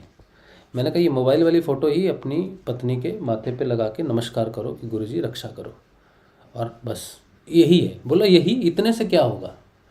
मैंने कहा जो भी होगा ये तस्वीर से ही होगा, और कुछ मत करो, और कुछ करने से कुछ नहीं होगा। करना है तो इस तस्वीर ने करना है, और बाकी तो उसको, वो रात को उसको इतना गुस्सा आया, उसने मेरी ये बात सुन, इस सुबह उसने अगले दिन मुझे सुबह बताया, बोला उस समय अगर तुम सामने खड़े होकर मुझे ये बात बताते ना कि यही करना है बस, तो हम तुम्हारा मुंह तोड़ देते कि तुम प्रचार कर रहे हो अपने गुरु का, ये सब कर रहे हो, और तुम्हें बताया ये समस्या, और तुम कह रहे हो तस्वीर को नमस्कार कर लो, माथे पे लगा लो, नमस्कार करके प्रार्थना करके नाम जप कर लो, इसी से ऐसे कैसे इतनी सी बात से इतनी बड़ी समस्या ठीक हो जाएगी। तो उसने क्या किया, ये उसके भाव थे जब मैं उसे बता रहा था। तो उसने क्या किया, मोबाइल पे फ़ोटो भेजी, अपनी पत्नी को माथे पर नमस्कार करवाया कि नमस्कार करो गुरुजी को, जैसे हम लोग गुरु जी को प्रणाम करते हैं, बस उन्होंने भी ऐसे प्रणाम कर लिया। उनकी पत्नी जो सालों साल से परेशान थी, उसी क्षण शांत हो गई और उसके अंदर से उच्चारण होने लग गया मंत्र का। जहाँ वो चिल्ला रही थी वहीं संजीवनी मंत्र का उच्चारण होने लग गया। वो आज उस साल को शायद 3 वर्ष हो गए हैं। उस गुरु भाई को कह दो कि पहले तो तामसिकता परेशान करती थी, डर लगता था इधर उधर, बोला अब संसार की किसी भी भयंकर से भयंकर जगह पर मुझे खड़ा कर दो, कोई तामसिकता हमारा कुछ बिगाड़ नहीं सकती, क्योंकि हमारे साथ परम पिता परमेश्वर रामलाल जी स्याग है। इतना पक्का उनका भरोसा है और कोई समस्या उनको नहीं। और अगले दिन सुबह उन्होंने मुझे बताया ये बात। एक क्षण अगर हम उसे कहते भाई ये कर लो, वो कर लो, लौंग कर लो, इलायची कर लो, ऐसा कर लो, वैसा कर लो, तो नहीं होता। किसी ने कुछ नहीं करना है तो गुरुदेव की तस्वीर और गुरु जी का मंत्र ने करना है। और इस संसार में किसी व्यक्ति की क्षमता नहीं है कि आपके लिए कुछ कर सके। बस यही बात बताते बताते ही हमारा जीवन निकलना है और आपका भी। इसके अलावा किसी को हमने कुछ नहीं बताना है, क्योंकि कुछ है नहीं बताने के लिए। उसी से उनका काम हो गया। गुरुदेव ने साफ कहा, ध्यान करो, नाम जपो, मुझ में क्षमता है तो काम अभी क्षण हो जाएगा, 10 वर्ष 20 वर्ष नहीं लगेंगे। अब भी आंख ये बंद वो खुली, सच्चाई है। बस आंखें बंद ही नहीं करते हम, यही मुश्किल है हमारी। हमें तो खुद आंखें बंद करने में 5 वर्ष लग गए। हम अभी जो बात कर रहे हैं तो हमें तो खुद 5 वर्ष लग गए इतनी बात समझने में। प्रारब्ध है, लेकिन हमारा कर्तव्य है कि हम अब ये बात को बताते रहें, बोलते रहें, ताकि जिनका अपना अपना समय पूरा हो गया है क्रिया योग का, वो आगे बढ़ें उस चीज़ में। चलिए, तो अब हम पढ़ेंगे गुरु जी की पुस्तक, और एक अध्याय हम पढ़ते हैं गुरु जी की पुस्तक का, पढ़ लेते हैं फटाफट। गुरु जी कहते हैं, मानव शरीर स्थित जीवात्मा को कष्ट देना पाप है। ये पढ़ा था कल हमने? नहीं, ये नहीं पढ़ा था। गुरु जी ने लिखी बात 19 अप्रैल 1988 को। क्या कहते हैं? 33वां चैप्टर, 157 नंबर पेज है। गुरु जी कहते हैं, इस समय जितनी भी आराधना की विधियां प्रचलित हैं, प्राय सभी में शरीर को कष्ट देने की प्रक्रिया सम्मिलित है। भयंकर गर्मी में और भयंकर सर्दी में शरीर को कष्ट देना, इसके अलावा अनेक ऐसी साधनाएं प्रचलित हैं जिनके द्वारा जीवात्मा को भारी कष्ट दिया जाता है। ये सभी आराधनाएं ना होकर केवल प्रदर्शन हैं, जिनके द्वारा अधिक से अधिक लोगों को ध्यान आकृष्ट करके आर्थिक लाभ लिया जा सके। भगवान कृष्ण ने गीता के 6 अध्याय में कहा है, हे अर्जुन, 6 अध्याय के 16वें श्लोक में कहा है, श्लोक हम नहीं पढ़ रहे, सीधा उसका अर्थ पढ़ रहे हैं। हे अर्जुन, यह योग ना तो बहुत खाने वाले का सिद्ध होता है और न बिल्कुल न खाने वाले का, तथा न अति शयन करने के स्वभाव वाले का और न अत्यंत जागने वाले का ही। अगले सूत्र में कहते हैं, दुखों का नाश करने वाला योग तो यथा योग्य आहार और विहार करने वाले के तथा कर्मों में यथा योग्य चेष्टा करने वालों का और यथा योग्य शयन करने तथा जागने वाले का ही सिद्ध होता है। क्या बोल रहे, फिर से सुनो। दुखों को नाश करने वाला योग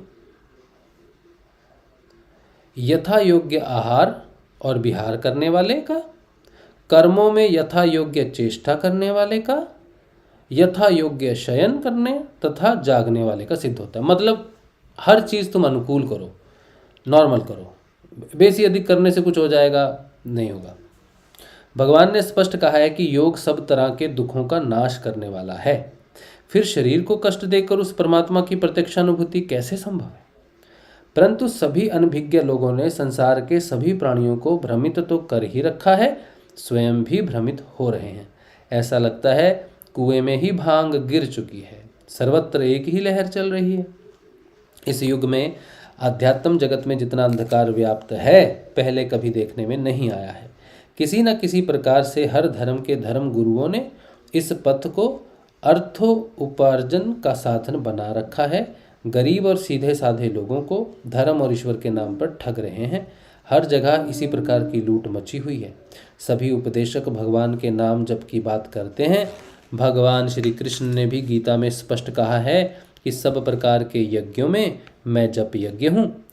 फिर इस युग में इस जप यज्ञ से लोगों में चेतना क्यों नहीं प्रकट होती है? मैं देखता हूँ जब तक कथा प्रवचन आदि का कार्यक्रम चलता है लोगों में कुछ उत्साह देखने में आता है, पर ज्यों ही कार्यक्रम समाप्त हुआ लोग सब कुछ भूल जाते हैं। उन पर कुछ भी असर दिखाई नहीं देता। ईश्वर, प्रकृति और जीवात्मा एक सच्चाई है। प्रकृति ने जीवात्मा को इस कदर आच्छादित कर रखा है कि उसे परमात्मा की झलक ही नहीं मिलने देती। परंतु अगर जीव देव योग से सच्चे संत सद्गुरु के संपर्क में आ जाता है तो माया का फैलाया हुआ अंधकार उसके अंदर से क्षण भर में भाग जाता है और उसका स्थान सात्विक प्रकाश ले लेता है। इस प्रकार एक बार चेतन हुआ व्यक्ति निरंतर चेतना के जगत में आगे बढ़ता हुआ निश्चित रूप से जन्म मरण के चक्कर से छुटकारा पा जाता है।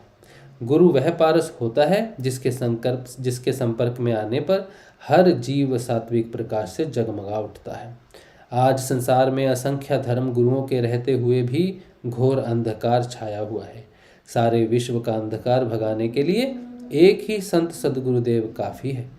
एक ही जलता दीपक असंख्य दीप प्रज्वलित करके संसार का अंधकार भगाने में सक्षम होता है।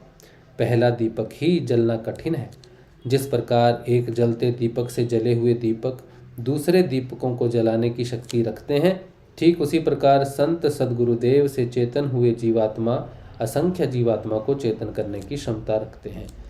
जिस प्रकार जनरेटर से जुड़े हुए तार से बिजली के असंख्य बल्ब एक साथ जल उठते हैं, ठीक उसी प्रकार एक ही संत सद्गुरुदेव पूरे विश्व का अंधकार भगाने में सक्षम है। मैं इस सिद्धांत को भौतिक जगत में सत्यापित होते हुए स्वयं देख रहा हूँ। श्री अरविंदो की यह बात पूर्ण रूप से सत्य है कि यहाँ मैं इस सिद्धि के लिए जो यत्न कर रहा हूँ वह केवल इसलिए कि पार्थिव चेतना में इस काम का होना आवश्यक है, और अगर यह पहले मेरे अंदर ना हुआ तो औरों में भी ना हो सकेगा। गुरु अधिमानसिक देव का चेतन स्वरूप होता है। ये जो बात मैंने अभी पढ़ी है ना, इसको समझने में समय लगेगा आपको, ठीक है। जो नए हैं सिद्ध योग में, जो ऑलरेडी समझ चुके हैं वो उनकी तो बात ही क्या है, लेकिन ये बहुत गहरी बात है जो गुरुजी ने कही है कि गुरु अधिमानसिक देव का चेतन स्वरूप होता है। और श्री अरविंदो ने बहुत महत्वपूर्ण कार्य किया है पूरे मानव के लिए। उन्होंने कहा है कि अगर मैं अपने पार्थिव शरीर को उस सिद्धि को नहीं अपने शरीर में प्राप्त मैं नहीं करता तो बाकी भी नहीं कर सकेंगे। तो श्री अरविंदो का उस सिद्धि को प्राप्त होना बहुत बड़ी बात है। श्री अरविंदो की ये जो घोषणा है ना, यहाँ मैं इस सिद्धि के लिए जो यत्न कर रहा हूँ वह केवल इसलिए कि पार्थिव चेतना में इस काम का होना आवश्यक है, और अगर ये पहले मेरे अंदर ना हुआ तो औरों में भी ना हो सकेगा।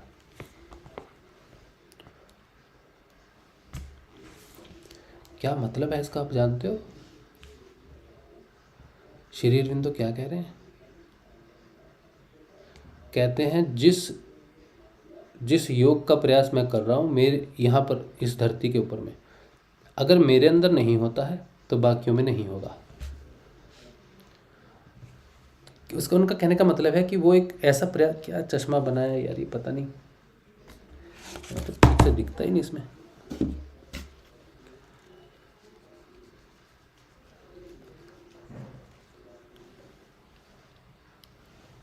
अब ठीक है, गंदा हो गया था शायद।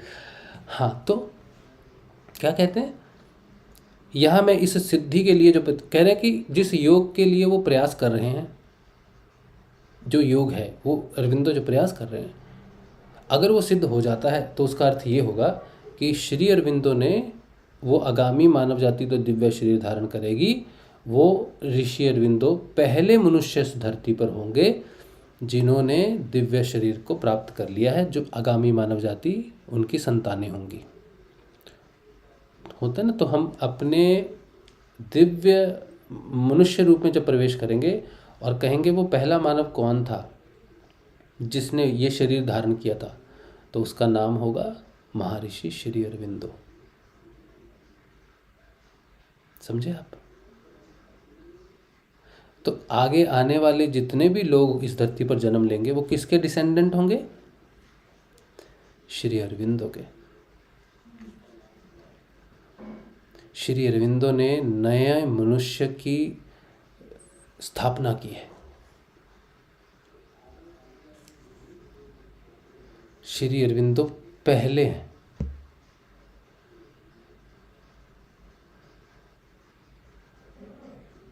कौन है श्री अरविंदो, ये संसार को जानने में पता नहीं कितना समय लग जाएगा। तो श्री अरविंदो ने जब खुद को सिद्ध कर दिया कि मैंने उस योग को इस धरती के ऊपर में प्राप्त कर लिया है, और मेरे बच्चों तुम्हारे लिए भी मैंने एक साधन क्रिएट कर दिया है, उस साधन के माध्यम से अब तुम भी वो कर सकोगे, क्योंकि मैंने न केवल अपने शरीर में उसे उतार लिया है बल्कि इस धरती पर भी उसको उतार दिया है। तुम बस उससे जुड़ जाओ, और वो जिसे मैंने तुम्हारे लिए उतारा है, जिससे तुम्हें जुड़ना है, वो है अधिमानसिक का देव।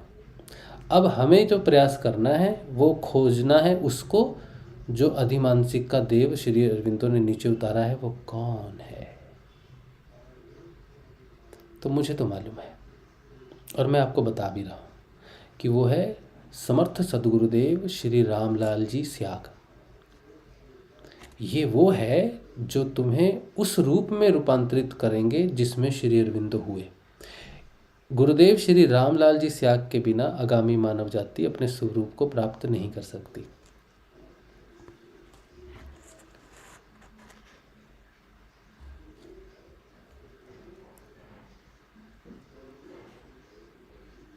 गुरुदेव क्या करते हैं?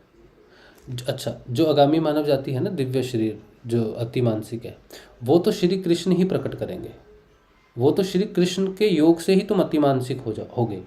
लेकिन श्री कृष्ण से योग होने के लिए तैयारी चाहिए तुमको। हम जो साधारण मनुष्य है ना, हमारा योग डायरेक्ट कृष्ण से हो नहीं सकता। कृष्ण से अगर योग हो जाए तो आगामी दिव्य शरीर हो जाएगा, लेकिन कृष्ण भगवान से योग हमारा डायरेक्ट नहीं हो सकते। हम यहाँ पर हैं तो भगवान श्री कृष्ण कहते हैं कि मेरा भौतिक में, अरविंदो ने बोला कि कृष्ण का भौतिक में अवतरण हुआ है। वो अति मानसिक नहीं है, बल्कि वो अति मानसिक के साथ योग करके आनंद करते हैं। अति मानसिक के साथ योग करेंगे वो। श्री कृष्ण अति मानसिक नहीं, श्री कृष्ण अधिमानसिक प्रकाश हैं जो मनुष्य को भगवान के योग के लिए तैयार करता है।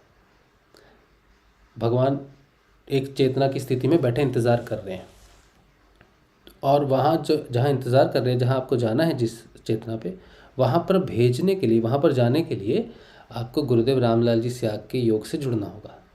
वो जुड़ जाएंगे गुरुदेव से, तो गुरुदेव एक पुल है, एक ब्रिज है। तो गुरुदेव को ब्रिज बनाकर आप उस ब्रिज के जब उस तरफ जाओगे तब आपको वहाँ श्री कृष्ण मिलेंगे, और श्री कृष्ण से आप कहेंगे हमें तो गुरुदेव जी ने आपके तक पहुँचा दिया। कहना नहीं है, मतलब मैं समझाने की बात बोल रहा हूँ। तो गुरुदेव का जो योग जिसे सिद्ध हो जाएगा, गुरुदेव जिसे सिद्ध हो जाएंगे, वो सीधा कहाँ पहुँचेगा? कृष्ण के पास पहुँचेगा, और कृष्ण उसको आलिंगन करेंगे और अपना जैसा बना देंगे। यही तुम्हारा दिव्य स्वरूप है, यही रास्ता है। ये जो गुरुदेव नीचे आए हैं, इनको उतारा है श्री अरविंदो ने। कृष्ण को कहा आप नीचे आओ, तो कृष्ण ने अपनी चेतना को श्री गुरुदेव जी के रूप में नीचे उतारा है। तो कैसे पता चलेगा श्री अरविंदो को कि वो उतर गया है, सिद्ध हो गया है? तो सबसे पहले भगवान श्री कृष्ण ने श्री अरविंदो को, जिस दिन वो अधिमानसिक देव नीचे उतरा पृथ्वी पर, उसी दिन श्री अरविंदो को वो योग पूर्ण हो गया, उनका उसी दिन रूपांतरण हो गया, और वो तारीख थी 24 नवंबर 1926। उसी दिन भौतिक में अवतरण हुआ भगवान श्री कृष्ण का अधिमानसिक देव के रूप में, और उसी दिन, क्योंकि भौतिक में अवतरण तब हो पाया जब श्री अरविंदो के शरीर में आए, उनके शरीर के माध्यम से ही वो चेतना नीचे उतरी। तो श्री अरविंदो को पता चल गया कि आज मुझे योग सिद्ध हो गया है कृष्ण का। अब सबको सिद्ध हो जाएगा उसकी कृपा से, जो स्वरूप में प्रकट हुआ है वो गुरुदेव है, अधिमानसिक के देव। ठीक है, ये विस्तार, ये व्याख्या मैं बहुत बार करता हूँ। आज तो मुझे कोई सुन नहीं रहा ज़्यादा लोग, लेकिन जब सद्बुद्धि आएगी तो आप जरूर सुनेंगे और फिर कहेंगे कि हाँ बोला तो था पहले। तो ये गुरु जी की जितनी हमको समझ में आती है बात। किसी ने मुझसे पूछा कि आपको कैसे पता। आज मैंने एक वीडियो बनाया था। क्या वीडियो था? नाद और रहज पंजाब के। बनाया तो मैंने वो 2 महीने पहले है, रिलीज़ आज ही हुआ, समय नहीं मिलता था काम करने का। तो उन्होंने पूछा आपको कैसे पता नाद और रहज पंजाब की ऐसी स्थिति है। तो मैंने कहा ये स्वाध्याय से पता चला। गर्म पानी ठंडा पानी है, आप उसमें हाथ डालो, ये गर्म ये ठंडा। जैसे साक्षात्कार से पता चलता है ये गर्म और ठंडा है, वैसे ही हमको पता है कि नाद और रहज पंजाब क्या है, क्योंकि हमें दोनों का साक्षात्कार है, ध्यान का साक्षात्कार है। तो हम बोल सकते हैं ध्यान कर, साक्षात्कार से बोल रहे, किताब से नहीं पढ़ रहे। किताब ठीक है। चलिए अब हम पढ़ेंगे श्रीमद् भागवत, और बहुत ही सुंदर अध्ययन चल रहा है। और आज हम पढ़ेंगे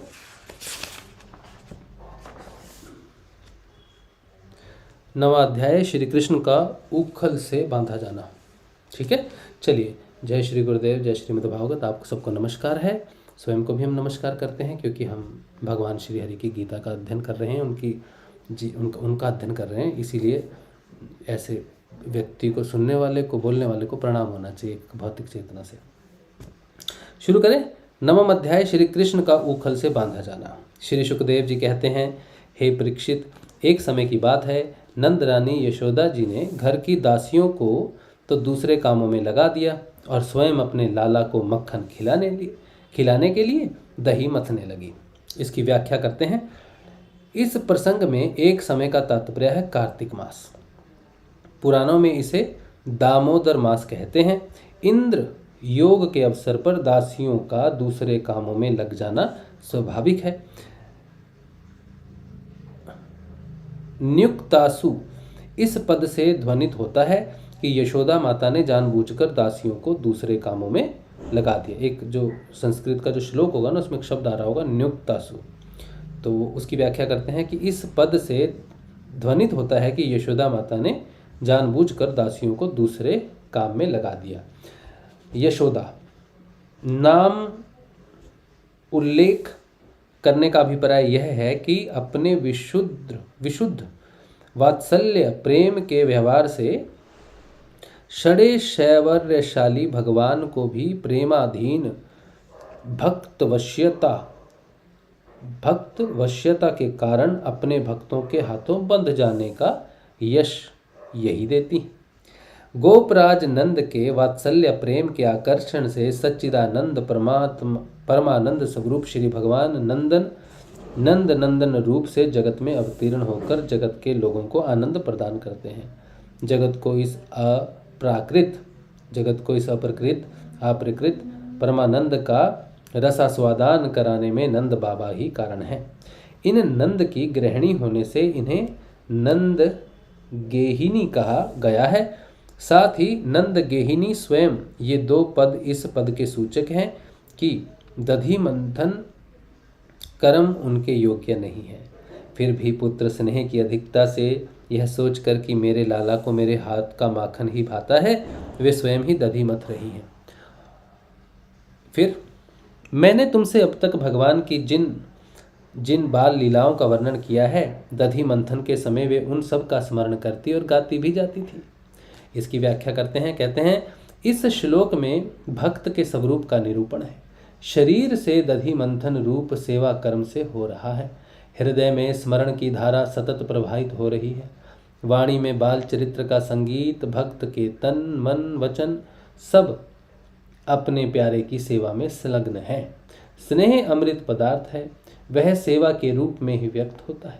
स्नेह के ही विलास विशेष हैं, नृत्य और संगीत।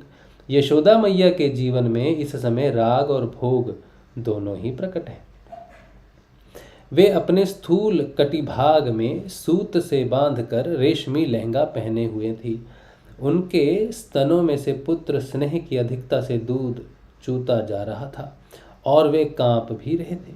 नेति खींचते रहने से बाहें कुछ थक गई थी। हाथों के कंगन और कानों के कर्ण फूल हिल रहे थे। मुंह पर पसीने की बूंदें छलक रही थी। चोटी में गूंथे हुए मालती के सुंदर पुष्प गिरते जा रहे थे। सुंदर भोहों वाली यशोदा इस प्रकार दही मथ रही थी। कमर में रेशमी लहंगा, इस पर थोड़ी व्याख्या आती है। कमर में रेशमी लहंगा डोरी से कसकर बांधा हुआ है, अर्थात जीवन में आलस्य, प्रमाद, असावधानी नहीं है। सेवा कर्म में पूरी तत्परता है। रेशमी लहंगा इसलिए पहने हैं कि किसी प्रकार की अपवित्रता रह गई हो तो मेरे हो जाएगा। माता के हृदय का स्नेह, रस स्नेह दूध स्तन के मुंह आ लगा है, चूचुआ रहा है, बाहर झांक रहा है। श्याम सुंदर आवे, उनकी दृष्टि पहले मुझ पर पड़े और वे पहले माखन ना खाकर मुझे ही पीवें, यही उसकी लालसा है। स्तन के कांपने का अर्थ यह है कि उसे डर भी है कि कहीं मुझे नहीं पिया तो। कंकन और कुंडल नाच नाच कर मैया को बधाई दे रहे हैं। यशोदा मैया के हाथों के कंकन इसलिए झंकार ध्वनि कर रहे हैं कि वे आज उन हाथों में रहकर धन्य हो रहे हैं कि जो हाथ भगवान की सेवा में लगे। कुंडल यशोदा मैया के मुख से लीला गुणगान सुनकर परमानंद से हिलते हुए कानों की सफलता की सूचना दे रहे हैं। हाथ वही धन्य हैं जो भगवान की सेवा करें, और कान वे धन्य हैं जिनमें भगवान की लीला गान की सुधाधारा प्रवेश करती रहे। मुंह पर सफ़ेद और मालती के पुष्पों के नीचे गिरने का ध्यान माता को नहीं है।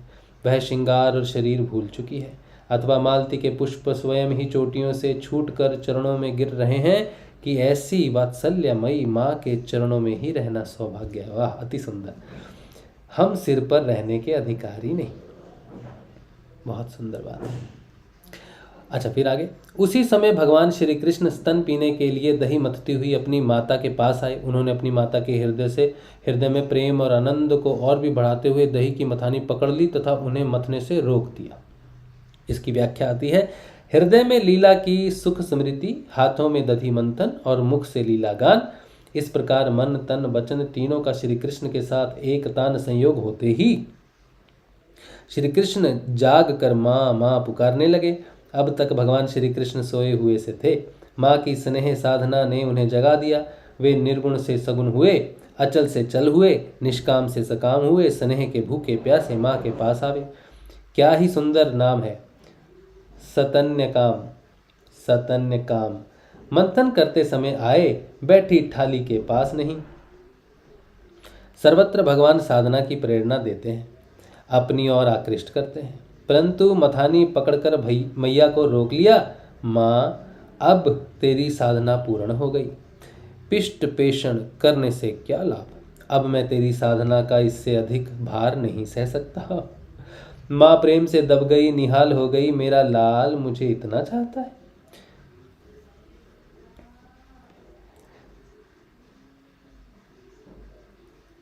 कहाँ थे हम? श्री कृष्ण माता यशोदा की गोद में चढ़ गए। वात्सल्य स्नेह की अधिकता से उनके स्तनों से दूध तो स्वयं झर ही रहा था। वे उन्हें पिलाने लगी और मंद मंद मुस्कान से युक्त उनका मुख देखने लगी। इतने में ही दूसरी ओर अंगीठी पर रखे हुए दूध में उफान आया। उसे देखकर यशोदा जी उन्हें अतृप्त ही छोड़कर जल्दी से दूध उतारने के लिए चली गई। यहाँ व्याख्या आती है, मैया मना करती रही, नेक सा माखन तो निकाल लेने दे, मैं तो दूध पीऊंगा। दोनों हाथों से मैया की कमर पकड़कर एक पांव घुटने पर रखा और गोद में चढ़ गए। स्तन का दूध बरस पड़ा। मैया दूध पिलाने लगी, लाला मुस्कुराने लगे, आंखें मुस्कान पर जम गई।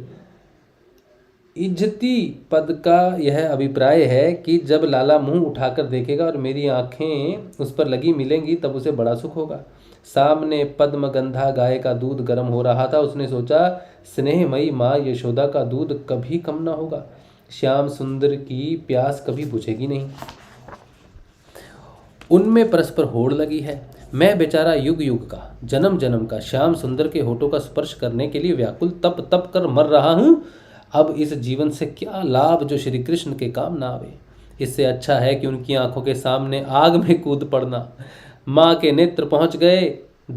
दयार्द्र माँ को श्री कृष्ण का भी ध्यान न रहा। उन्हें एक और डालकर दौड़ पड़ी। भक्त भगवान को एक और रखकर भी दुखियों की रक्षा करते हैं। सुंदर। भगवान अतृप्त ही रह गए, क्या भक्तों के हृदय रस से, स्नेह से उन्हें कभी तृप्ति हो सकती है? उसी दिन उनका एक नाम हुआ अतृप्त। उनकी कभी तृप्ति नहीं होती प्रेम से। अच्छा, फिर इससे श्री कृष्ण को कुछ क्रोध आ गया। उनके लाल लाल होंठ फड़कने लगे। उन्हें दांतों से दबाकर श्री कृष्ण ने पास ही पड़े हुए लोढ़े से दही का मटका फोड़ डाला, बनावटी आंसू आंखों में भर लिए और दूसरे घर में जाकर अकेले में बासी माखन खाने लगे। यहाँ व्याख्या आती है, श्री कृष्ण के होंठ फड़के, क्रोध होठों का स्पर्श पाकर कृतार्थ हो गया।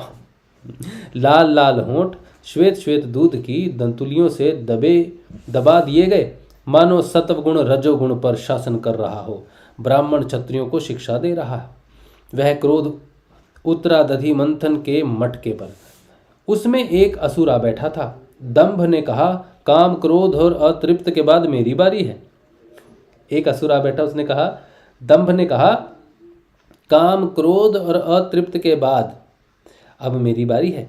वह आंसू बनकर आंखों से छलक आया। श्री कृष्ण अपने भक्त जनों के प्रति अपनी माता की धारा उड़ेलने के लिए क्या क्या भाव नहीं अपनाते। ये काम क्रोध लोभ और दंभ भी आज ब्रह्म संस्पर्श प्राप्त करके धन्य हो गए। श्री कृष्ण घर में घुसकर बासी माखन गटकने लगे, मानो माँ को दिखा रहे हों कि मैं कितना भूखा हूँ। प्रेमी भक्तों के पुरुषार्थ भगवान नहीं है। प्रेमी भक्तों के पुरुषार्थ भगवान नहीं है, भगवान की सेवा है। ये भगवान की सेवा के लिए भगवान का भी त्याग कर सकते हैं। हाय, कितनी सुंदर बात है। सुना आपने?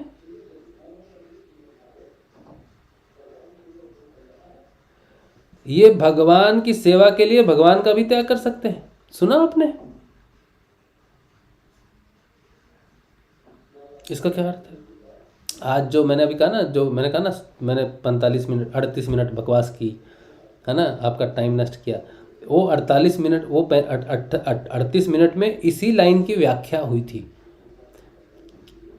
कि भगवान को तो भाई ये धूप दीप दीपक ये वो सब लगता है, दूर ही रहता है भगवान।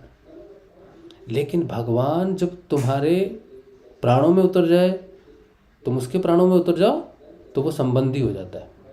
फिर तुम्हारी समस्या उसकी समस्या, फिर वो भगवान नहीं है, फिर वो तुम्हारा संबंधी है।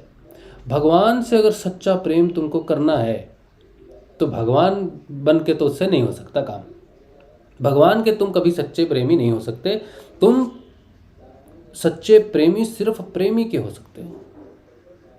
भगवान की बड़ी दूरी रहती है। भगवान तो भाई भगवान है, लेकिन मेरा प्रेमी, मेरा संबंधी, जैसा मेरा दुख वैसा ही उसी का। उससे किसी सुख की उपेक्षा नहीं करनी चाहिए, बल्कि दुख में वो हमारे साथ है, इस बात का आनंद लेना चाहिए। यही बात की थी ना हमने। देखो व्याख्या ऐसी ही है। तो ये भगवान की सेवा के लिए भगवान का भी त्याग कर सकते हैं। मैया के अपने हाथों दुआ हुआ यह पद्मगंधा गायों का दूध श्री कृष्ण के लिए ही गर्म हो रहा था। थोड़ी देर के बाद ही उनको पिलाना था। दूध उफन जाएगा तो मेरे लल्ला भूखे रहेंगे, रोएंगे। इसलिए माता ने उन्हें नीचे उतार कर दूध को संभाला। उसके बाद किधर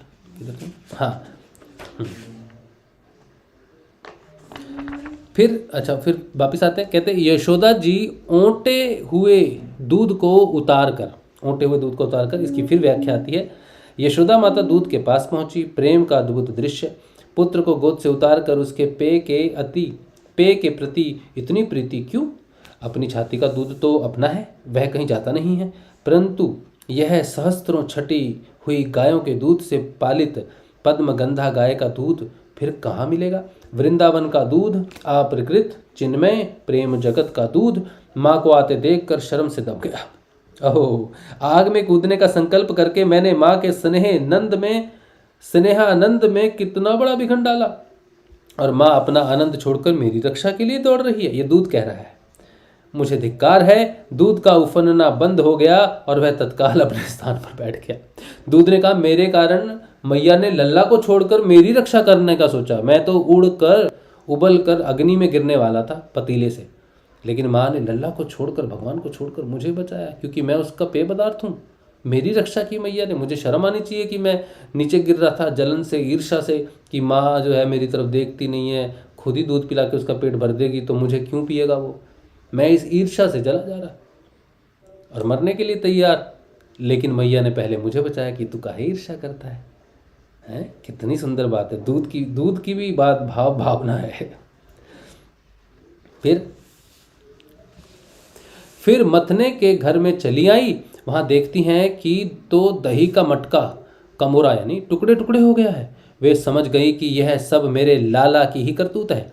साथ ही उन्हें वहां ना देखकर यशोदा माता हंसने लगी। इधर उधर ढूंढने पर पता लगा कि श्री कृष्ण एक उल्टे हुए उखल पर खड़े हैं और छीके पर का माखन ले लेकर बंदरों को खूब लुटा रहे हैं। उन्हें यह भी डर है कि कहीं मेरी चोरी खुल ना जाए, इसलिए चौकन्ने होकर चारों ओर ताकते जाते हैं। यह देखकर यशोदा रानी पीछे से धीरे धीरे उनके पास जा पहुंची। जब श्री कृष्ण ने जा पहुंची, इसकी व्याख्या है, माँ तुम अपनी गोद में नहीं बैठाओगी तो मैं किसी खल की गोद में जा बैठूंगा। यही सोचकर मानो श्री कृष्ण उल्टे उखल के ऊपर जा बैठे। उदार पुरुष भले ही खलों की संगति में जा बैठें, परंतु उसका शील स्वभाव बदलता नहीं है।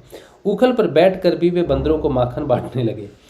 संभव है रामावतार के प्रति जो कृतज्ञता का भाव उदय हुआ था उसके कारण, अथवा अभी अभी क्रोध आ गया था, उसका प्रायश्चित करने के लिए। श्री कृष्ण के नेत्र हैं चौर्य विशंकित, ध्यान करने योग्य। चौर्य विशंकित, ध्यान करने योग्य। वैसे तो उनके ललित, कलित, छलित, बलित, चकित आदि अनेकों प्रकार के ध्येय नेत्र हैं, परंतु ये प्रेमी जनों के हृदय में गहरी चोट करते हैं। जब श्री कृष्ण ने देखा कि मेरी माँ हाथ में छड़ी लिए मेरी ही ओर आ रही है, तब झट से ओखली पर से कूद पड़े और डरे हुए की भांति भागे। हे परीक्षित, बड़े बड़े योगी तपस्या के द्वारा अपने मन को अत्यंत सूक्ष्म और शुद्ध बनाकर भी जिनमें प्रवेश नहीं करा पाने की बात तो दूर रही, उन्हीं भगवान के पीछे पीछे उन्हें पकड़ने के लिए यशोदा जी दौड़ी। व्याख्या आती है, भीत होकर भागते हुए भगवान हैं, अपूर्व झांकी है, मतलब डर कर भागते हुए। ऐश्वर्या को तो मानो मैया के वात्सल्य प्रेम पर न्योछावर करके ब्रज के बाहर ही फेंक दिया है। कोई असुर अस्त्र शस्त्र लेकर आता तो सुदर्शन चक्र का स्मरण करते। मैया की छड़ी का निवारण करने के लिए कोई भी अस्त्र शस्त्र नहीं है। भगवान की यह भयभीत मूर्ति कितनी मधुर है, धन्य है इस भय को। फिर जब इस प्रकार माता यशोदा श्री कृष्ण के पीछे दौड़ने लगी, तब कुछ ही देर में बड़े बड़े एवं हिलते हुए नितंबों के कारण उनकी चाल धीमी पड़ गई। वेग से दौड़ने के कारण चोटी की गांठ ढीली पड़ गई। वे ज्यों ज्यों आगे बढ़ती, पीछे पीछे चोटी में गूंथे हुए फूल गिरते जाते। इस प्रकार सुंदरी यशोदा ज्यों त्यों करके उन्हें पकड़ सकी। इसकी व्याख्या, माता यशोदा के शरीर और श्रृंगार दोनों ही विरोधी हो गए। तुम प्यारे कन्हैया को क्यों खदेड़ रही हो, परंतु मैया ने पकड़कर ही छोड़ा। श्री कृष्ण का हाथ पकड़कर वे उन्हें डराने धमकाने लगी। उस समय श्री कृष्ण की झांकी बड़ी विलक्षण हो रही थी। अपराध तो किया ही था, इसलिए रुलाई रोकने पर भी न रुकती थी। हाथों से आंखें मल रहे थे, इसलिए मुंह पर काजल की स्याही फैल गई थी। पिटने के भय से आंखें ऊपर की ओर उठ गई थी। उनसे व्याकुलता सूचित होती थी। इसकी व्याख्या आती है, विश्व के इतिहास में भगवान के संपूर्ण जीवन में पहली बार स्वयं विश्वेश्वर भगवान माँ के सामने अपराधी बनकर खड़े हुए हैं। मानो अपराधी भी मैं ही हूँ, इस सत्य का प्रत्यक्ष करा दिया। बाएं हाथ से दोनों आंखें रगड़ रगड़ कर मानो उनसे कहलाना चाहते हो कि ये किसी कर्म की कर्ता नहीं है। ऊपर इसलिए देख रहे हैं कि जब माता ही पीटने के लिए तैयार है, तब मेरी सहायता और कौन कर सकता है। नेत्र भय से विह्वल हो रहे हैं, ये भले ही कह दें कि मैंने नहीं किया, हम कैसे कहें कृष्ण भले ही कह दे कि मैंने कुछ नहीं किया, लेकिन नेत्र माँ से डरे हुए हैं कि हम कैसे मना कर दें कि हमने नहीं किया। फिर तो लीला ही बंद हो जाएगी हम कैसे कहें, फिर तो लीला ही बंद हो जाएगी। माँ ने डांटा, अरे अशांत प्रकृते वानर बंधु मंथनी सफोटक, अब तुझे माखन कहाँ से मिलेगा। मतलब कह रही है, माँ क्या डांट रही है, अरे अशांत प्रकृति मतलब अशांत प्रकृति वाले, वानर बंधो मतलब बंदरों के दोस्त, और मंथनी सफोटक मतलब मंथनी को तोड़ने वाले या फिर हटाने वाले, अब तुझे माखन कहाँ से मिलेगा। आज मैं तुझे ऐसा बांधूंगी कि ना तो तू गवाल वालों के साथ खेल ही सकेगा और ना माखन चोरी आदि उधम ही मचा सकेगा। जय भाई। जब यशोदा जी ने देखा कि लल्ला बहुत डर गया है, तब उनके हृदय में वात्सल्य स्नेह उमड़ गया। उन्होंने छड़ी फेंक दी। इसके बाद सोचा कि इसको एक बार रस्सी से बांध देना चाहिए, नहीं तो यह कहीं भाग जाएगा। हे परीक्षित, सच पूछो तो यशोदा मैया को अपने बालक के ऐश्वर्य का पता न था। इसकी व्याख्या आती है, अरे मैया मोही मत मार। माता ने कहा, यदि तुझे पिटने का इतना डर था तो मटका क्यों फोड़ा। श्री कृष्ण ने कहा, अरे मैया मैं अब ऐसा कभी नहीं करूँगा, तू अपने हाथ से छड़ी डाल दे। श्री कृष्ण का भोलापन देखकर मैया का हृदय भर आया। वात्सल्य स्नेह के समुद्र में ज्वार आ गया।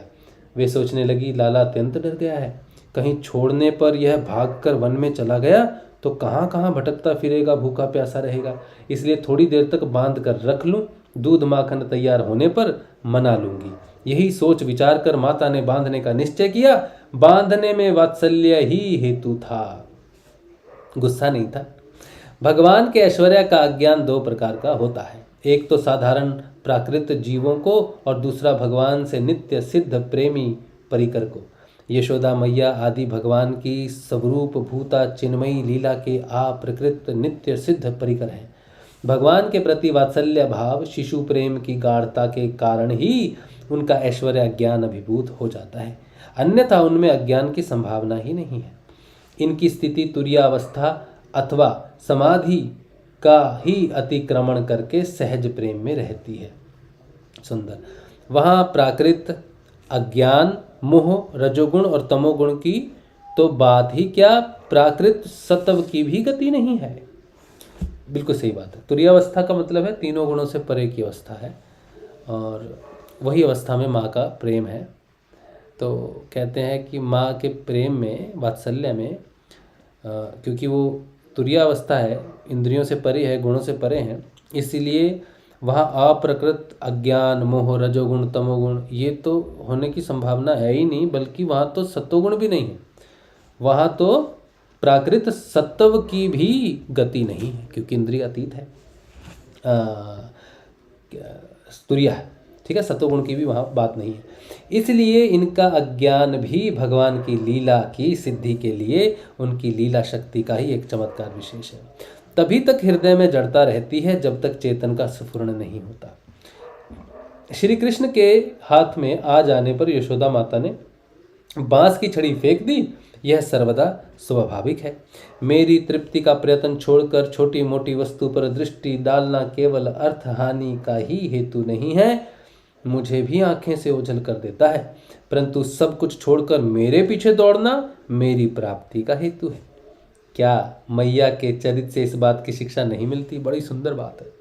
माता ने छड़ी फेंक दी, लल्ला को पकड़ लिया, तो क्या कहते हैं, मेरी तृप्ति का प्रयत्न छोड़कर छोटी मोटी वस्तु पर दृष्टि डालना केवल अर्थ हानि का ही हेतु नहीं है, मुझे भी आंखों से ओझल कर देता है।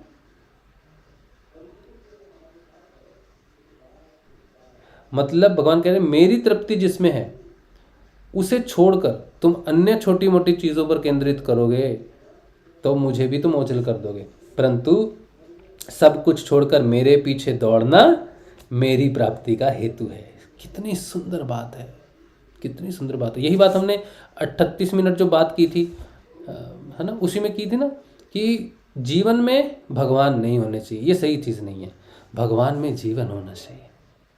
यही भगवान कह रहे कि सब कुछ छोड़कर मेरे पीछे पड़ो। सब कुछ तुम पकड़ के हो, बीच में मुझे याद करते हो तो मैं ओझल हो जाऊंगा, लेकिन मुझ में ही सब कुछ पाओगे, मुझ में ही तुम जीवन पाओगे तो मुझे पाओगे। यही बात हुई थी ना। हाँ, फिर आगे, यही नहीं जो समस्त इंद्रियों से परे और अव्यक्त हैं, उन्हीं भगवान को मनुष्य का सा स्वरूप धारण करने के कारण पुत्र समझकर यशोदा रानी रस्सी से उखल में ठीक वैसे ही बांध देती है। एक मिनट नहीं, रुको। हाँ, सच पूछो तो यशोदा मैया को अपने बालक के ऐश्वर्य का पता ना था, वो तो हमने कर दिया इसमें। फिर जिसमें ना बाहर है ना भीतर, ना आदि है और ना अंत, जो जगत के पहले भी थे बाद में भी रहेंगे, इस जगत के भीतर तो हैं ही, बाहरी रूपों में भी हैं, और तो क्या जगत के रूप में भी स्वयं वही हैं। इसकी व्याख्या आती है, इस लोक में श्री कृष्ण की बहुरूपता बताई गई है। उपनिषदों में जैसे ब्रह्म का वर्णन है, अपूर्वम अनपरम अनंतरम अबाह्यम इत्यादि, यही वही बात यहाँ श्री कृष्ण के संबंध में है। वह सर्वाधिष्ठान, सर्वसाक्षी, सर्वातीत, सर्वांतर्यामी, सर्वोपादान एवं सर्वरूप ब्रह्म ही यशोदा माता के प्रेम के वश बंधने जा रहे हैं। बंधन रूप होने के कारण उसमें किसी प्रकार की असंगति या अनौचित्य भी नहीं है। यही नहीं जो समस्त इंद्रियों से परे और अव्यक्त हैं, उन्हीं भगवान को मनुष्य का सा रूप धारण करने के कारण पुत्र समझकर यशोदा रानी रस्सी से उखल में ठीक वैसे ही बांध देती हैं जैसे कोई साधारण सा बालक। फिर व्याख्या आती है, यह फिर कभी उखल पर जाकर ना बैठे, इसलिए उखल से बांधना ही उचित है, क्योंकि खल का अधिक संग होने पर उससे मन में उद्वेग हो जाता है। हाँ, जब माता यशोदा अपने उद्यमी और नटखट लड़के को रस्सी में बांधने लगी, तब वह 2 अंगुल छोटी पड़ गई। तब उन्होंने दूसरी रस्सी लाकर उसमें जोड़ी। इसकी व्याख्या आती है, अच्छा ऊपर वाले की व्याख्या थी, यह उखल भी चोर ही है, क्योंकि इसने कन्हैया की चोरी करने में सहायता की है। दोनों को बांधने योग्य देखकर ही यशोदा मैया ने दोनों को बांधने का उद्योग किया। मतलब उखल के साथ कृष्ण को इसलिए बांधा क्योंकि कृष्ण उखल ने उसकी मदद की हांडी फोड़ने में, तो उखल का भी पूरा दोष है, इसीलिए इसको उखल से बांधना चाहिए। अच्छा, जब माता बांधने लगी तो रस्सी छोटी पड़ जाए, दूसरी रस्सी लगाती है, उसे जोड़ती है तो जो छोटी पड़ जा रही है। तो क्या होता है, व्याख्या कैसे आती है, यशोदा माता ज्यों ज्यों अपने स्नेह, ममता आदि गुणों यानी कि सद्गुणों या रस्सियों से श्री कृष्ण का पेट भरने लगी, त्यों त्यों अपनी नित्य मुक्तता, स्वतंत्रता आदि सद्गुणों से भगवान अपने स्वरूप को प्रकट करने लगे। जब वह भी छोटी हो गई, तब उसके साथ और जोड़ी रस्सी। संस्कृत साहित्य में गुण शब्द के अनेक अर्थ हैं, सद्गुण, सतव आदि गुण और रस्सी। सतव, रज आदि गुण भी अखिल ब्रह्मांड नायक त्रिलोकीनाथ भगवान का स्पर्श नहीं कर सकते। और संस्कृत में श्लोक में कहीं सत्य आया होगा, तो उसकी व्याख्या करते हैं कि भगवान त्रिलोकीनाथ का स्पर्श नहीं कर सकते। ये शब्द भी सतोगुण, सद्गुण, सत्व गुण, ये चीज़ें भगवान का स्पर्श नहीं करती। फिर यह छोटा सा गुण 2 बित्ते की रस्सी उन्हें कैसे बांध सकता है। यही कारण है कि यशोदा माता की रस्सी पूरी नहीं पड़ती थी। फिर और व्याख्या आती है, संसार के विषय इंद्रियों को ही बांधने में समर्थ हैं। संसार के जो विषय होते हैं ना, भोग वासनाएं, वो इंद्रियों को बांध लेती हैं, इंद्रियों को अपनी तरफ खींचती हैं। विषणवंती इति विषया, ये हृदय में स्थित अंतर्यामी और साक्षी को नहीं बांध सकते। कौन? विषय। विषय हृदय में स्थित अंतर्यामी को नहीं बांध सकते। तब गौ बंधक इंद्रियों या गायों को बांधने वाली रस्सी गोपति को कैसे बांध सकती है। आय हाय हाय हाय हाय, बात हो रही है वो रस्सी जो है ना, वो विषय है।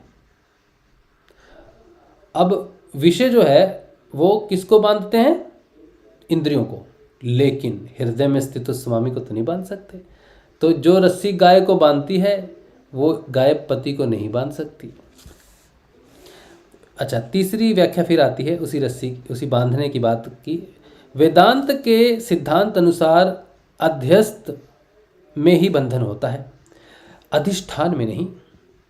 भगवान श्री कृष्ण का उदर अनंत कोटि ब्रह्मांडों का अधिष्ठान है, उसमें भला बंधन कैसे हो सकता है। फिर एक और व्याख्या आती है बंधन की।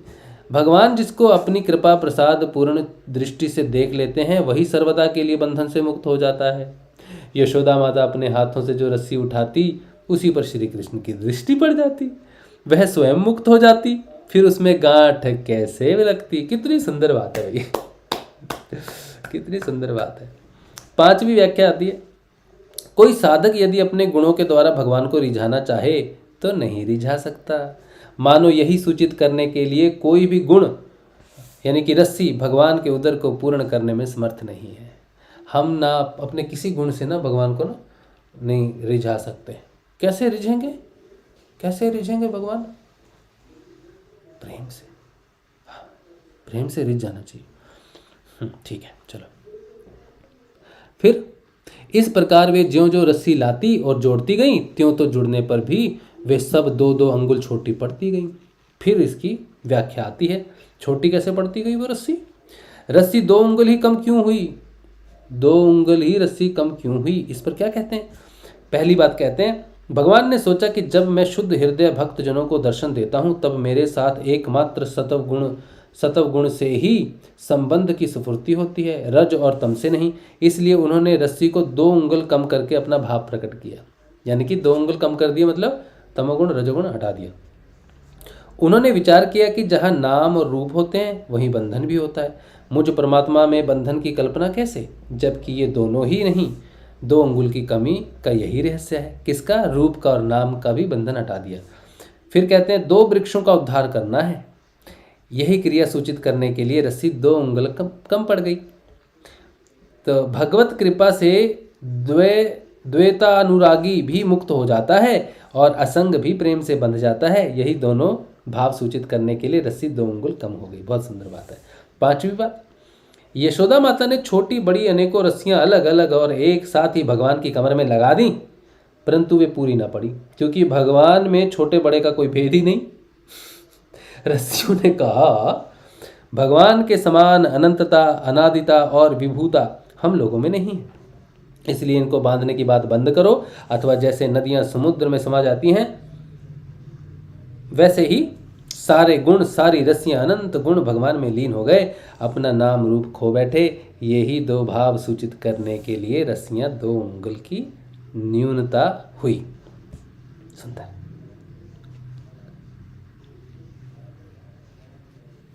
हाँ, तो फिर उसके बाद फिर कहते हैं, यशोदा रानी ने घर की सारी रस्सियां जोड़ डाली, फिर भी वे भगवान श्री कृष्ण को ना बांध सकी। उनकी असफलता पर देखने वाली गोपियां मुस्कुराने लगी और वे स्वयं भी मुस्कुराती हुई आश्चर्यचकित हो गई। व्याख्या आती है, वे मन ही मन सोचती, इसकी कमर मुट्ठी भर की है, फिर भी सैकड़ों हाथ लंबी रस्सी से यह नहीं बंधता है। कमर तिल मात्र भी मोटी नहीं होती, रस्सी 1 उंगल भी छोटी नहीं होती, फिर भी यह बंधता नहीं। कैसा आश्चर्य है, हर बार 2 उंगल की ही कमी होती है, न 3 की, न 4 की, न 1 की। यह कैसा अलौकिक चमत्कार है। भगवान श्री कृष्ण ने देखा कि मेरी माँ का शरीर पसीने से लथपथ हो गया है, चोटी में गूंथी हुई मालाएं गिर गई हैं और वे बहुत थक भी गई है। तब कृपा करके वे स्वयं ही अपनी माँ के बंधन में बंध गए। इसकी व्याख्या, भगवान श्री कृष्ण ने सोचा कि जब माँ के हृदय में द्वैत भावना दूर नहीं हो रही है तब मैं व्यर्थ अपनी असंगता क्यों प्रकट करूं। जो मुझे बद्ध समझता है उसके लिए बद्ध होना ही उचित है, इसलिए वो बंध गए।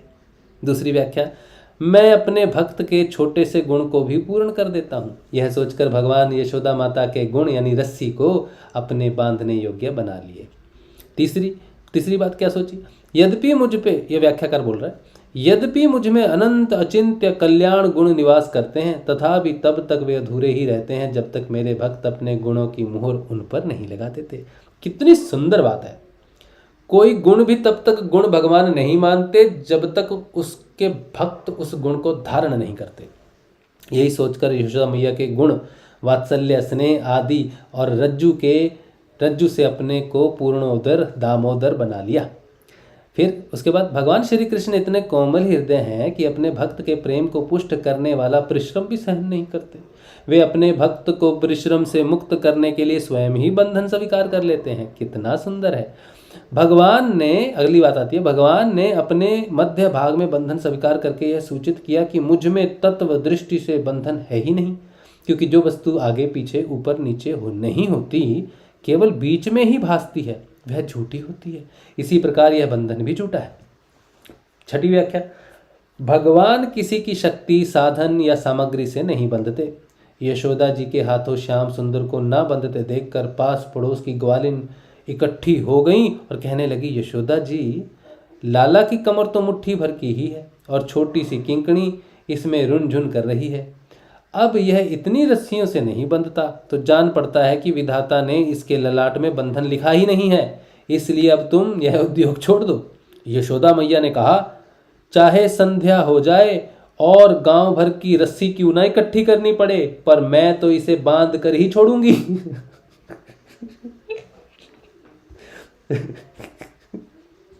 यशोदा जी का यह हठ देखकर भगवान ने अपना हठ छोड़ दिया, क्योंकि जहां भगवान और भक्त के हठ में विरोध होता है, वहां भक्त का ही हठ पूरा होता है। भगवान बंधते हैं तब जब भक्त की थकान देखकर कृपा परवश हो जाते। भक्त के श्रम और भगवान की कृपा की कमी ही 2 अंगुल की कमी है। अथवा जब भक्त अहंकार करता है कि मैं भगवान को बांध लूंगा, तब वह उनसे 1 अंगुल दूर पड़ जाता है और भक्त को नकल करने वाले भगवान भी 1 अंगुल दूर हो जाते हैं। तब यशोदा माता थक गई, उनका शरीर पसीने से लथपथ हो गया। तब भगवान की सर्व शक्ति चक्रवर्तिनी परम भास्वती भगवती कृपा शक्ति ने भगवान के हृदय को माखन के समान द्रवित कर दिया और स्वयं प्रकट होकर उसने भगवान की सत्य संकल्पितता और विभुता को अंतर्हित कर दिया। इसी से भगवान बंध गए। फिर, हे परीक्षित, भगवान श्री कृष्ण परम स्वतंत्र हैं। ब्रह्मा, इंद्र आदि के साथ यह संपूर्ण जगत उनके वश में है। फिर भी इस प्रकार बंधकर उन्होंने संसार को यह बात दिखला दी कि मैं अपने प्रेमी भक्तों के वश में हूँ। इस पर व्याख्या आती है, यद्यपि भगवान स्वयं परमेश्वर हैं, तथापि प्रेम परवश होकर बंध जाना परम चमत्कारी होने के कारण भगवान का भूषण ही है, दूषण नहीं।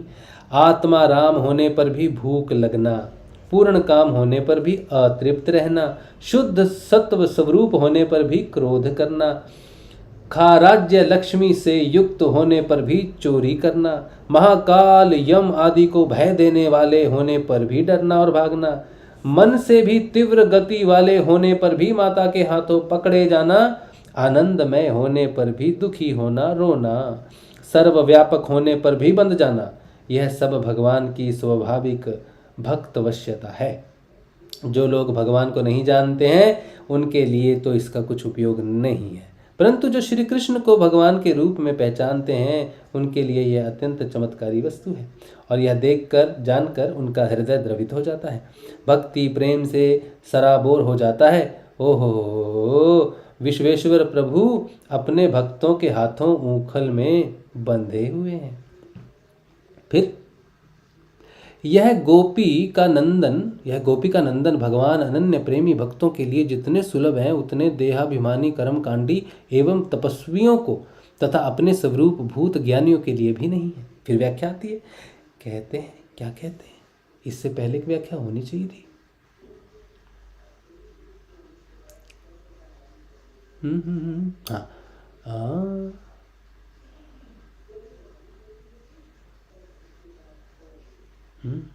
फिर ये ग्वालिन यशोदा ने मुक्तिदाता मुकुंद से जो कुछ अनिर्वचनीय कृपा प्रसाद प्राप्त किया, वह प्रसाद ब्रह्मा पुत्र होने पर भी, शंकर आत्मा होने पर भी और वक्ष स्थल पर विराजमान लक्ष्मी अर्धांगिनी होने पर भी न पा सके। इसकी व्याख्या, इस श्लोक में तीनों नकारों का अन्वय लेभिरे क्रिया के साथ करना चाहिए। न पा सके, न पा सके, न पा सके।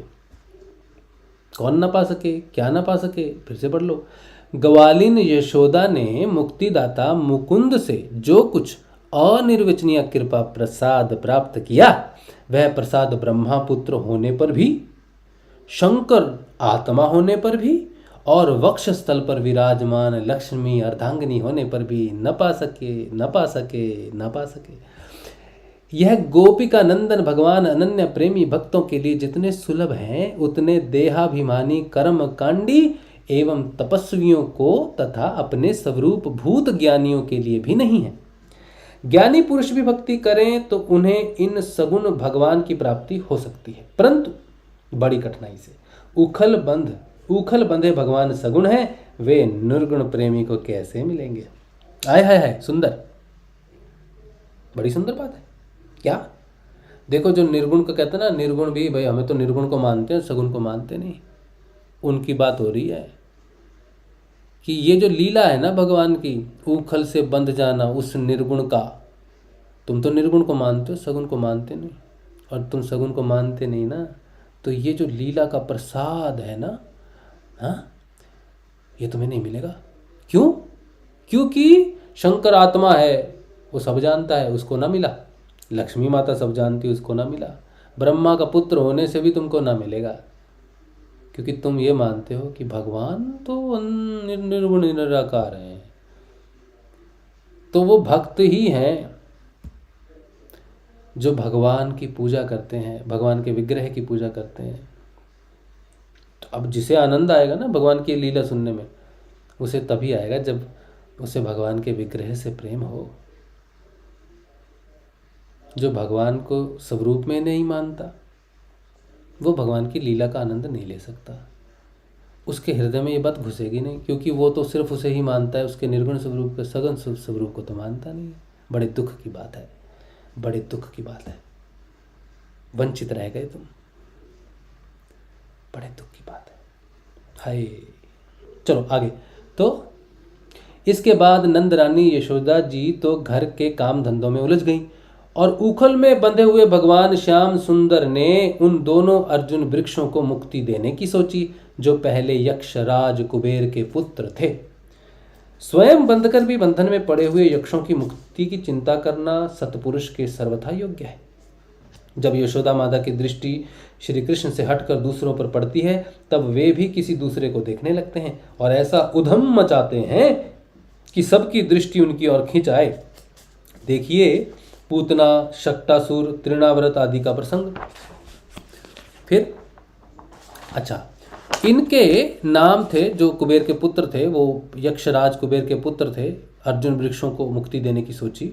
वो वृक्ष कौन थे?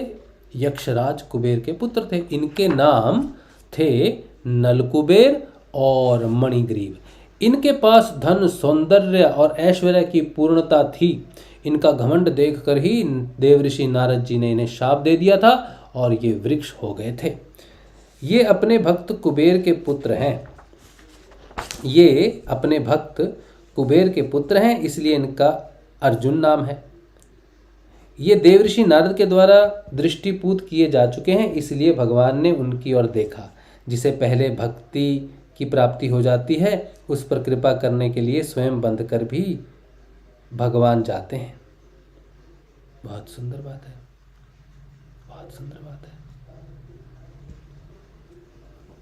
ये जी यहाँ पर 9वां अध्याय समाप्त होता है। 10वां अध्याय यमला अर्जुन का उद्धार। 12:19 हो गए हैं। हम जानते हैं बहुत रात्रि हो गई है। मज़ा तो बहुत आता है भैया, आनंद तो बस झरझर गिरता है। लेकिन ये अध्याय हम पढ़ने गए तो शायद 2 बज जाएंगे। तो ठीक है, ठीक है, ठीक है। आज का जो सुंदर सुंदर लीला अमृत है, जिसे सुनकर बहुत अच्छा लगता है, उसको विराम देते हैं। भगवान श्री गुरुदेव, हमारे प्यारे गुरुदेव श्री भगवान की कृपा से हमें ये सत्संग, ये अध्ययन, ये सब प्राप्त हुआ है। ऐसे भगवान श्री गुरुदेव को हम बारंबार नमस्कार करते हैं। गुरु जी, गुरु जी, गुरु जी। तो आज का सत्संग हमारे प्यारे गुरुदेव भगवान श्री गुरुदेव के श्री चरणों में। कल जो है फिर से इसका पान कराइएगा, तो बाकी कल, ठीक है।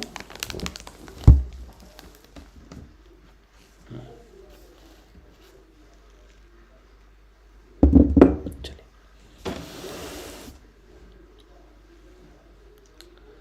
और कुछ नहीं, ठीक है, बहुत अच्छी बात है।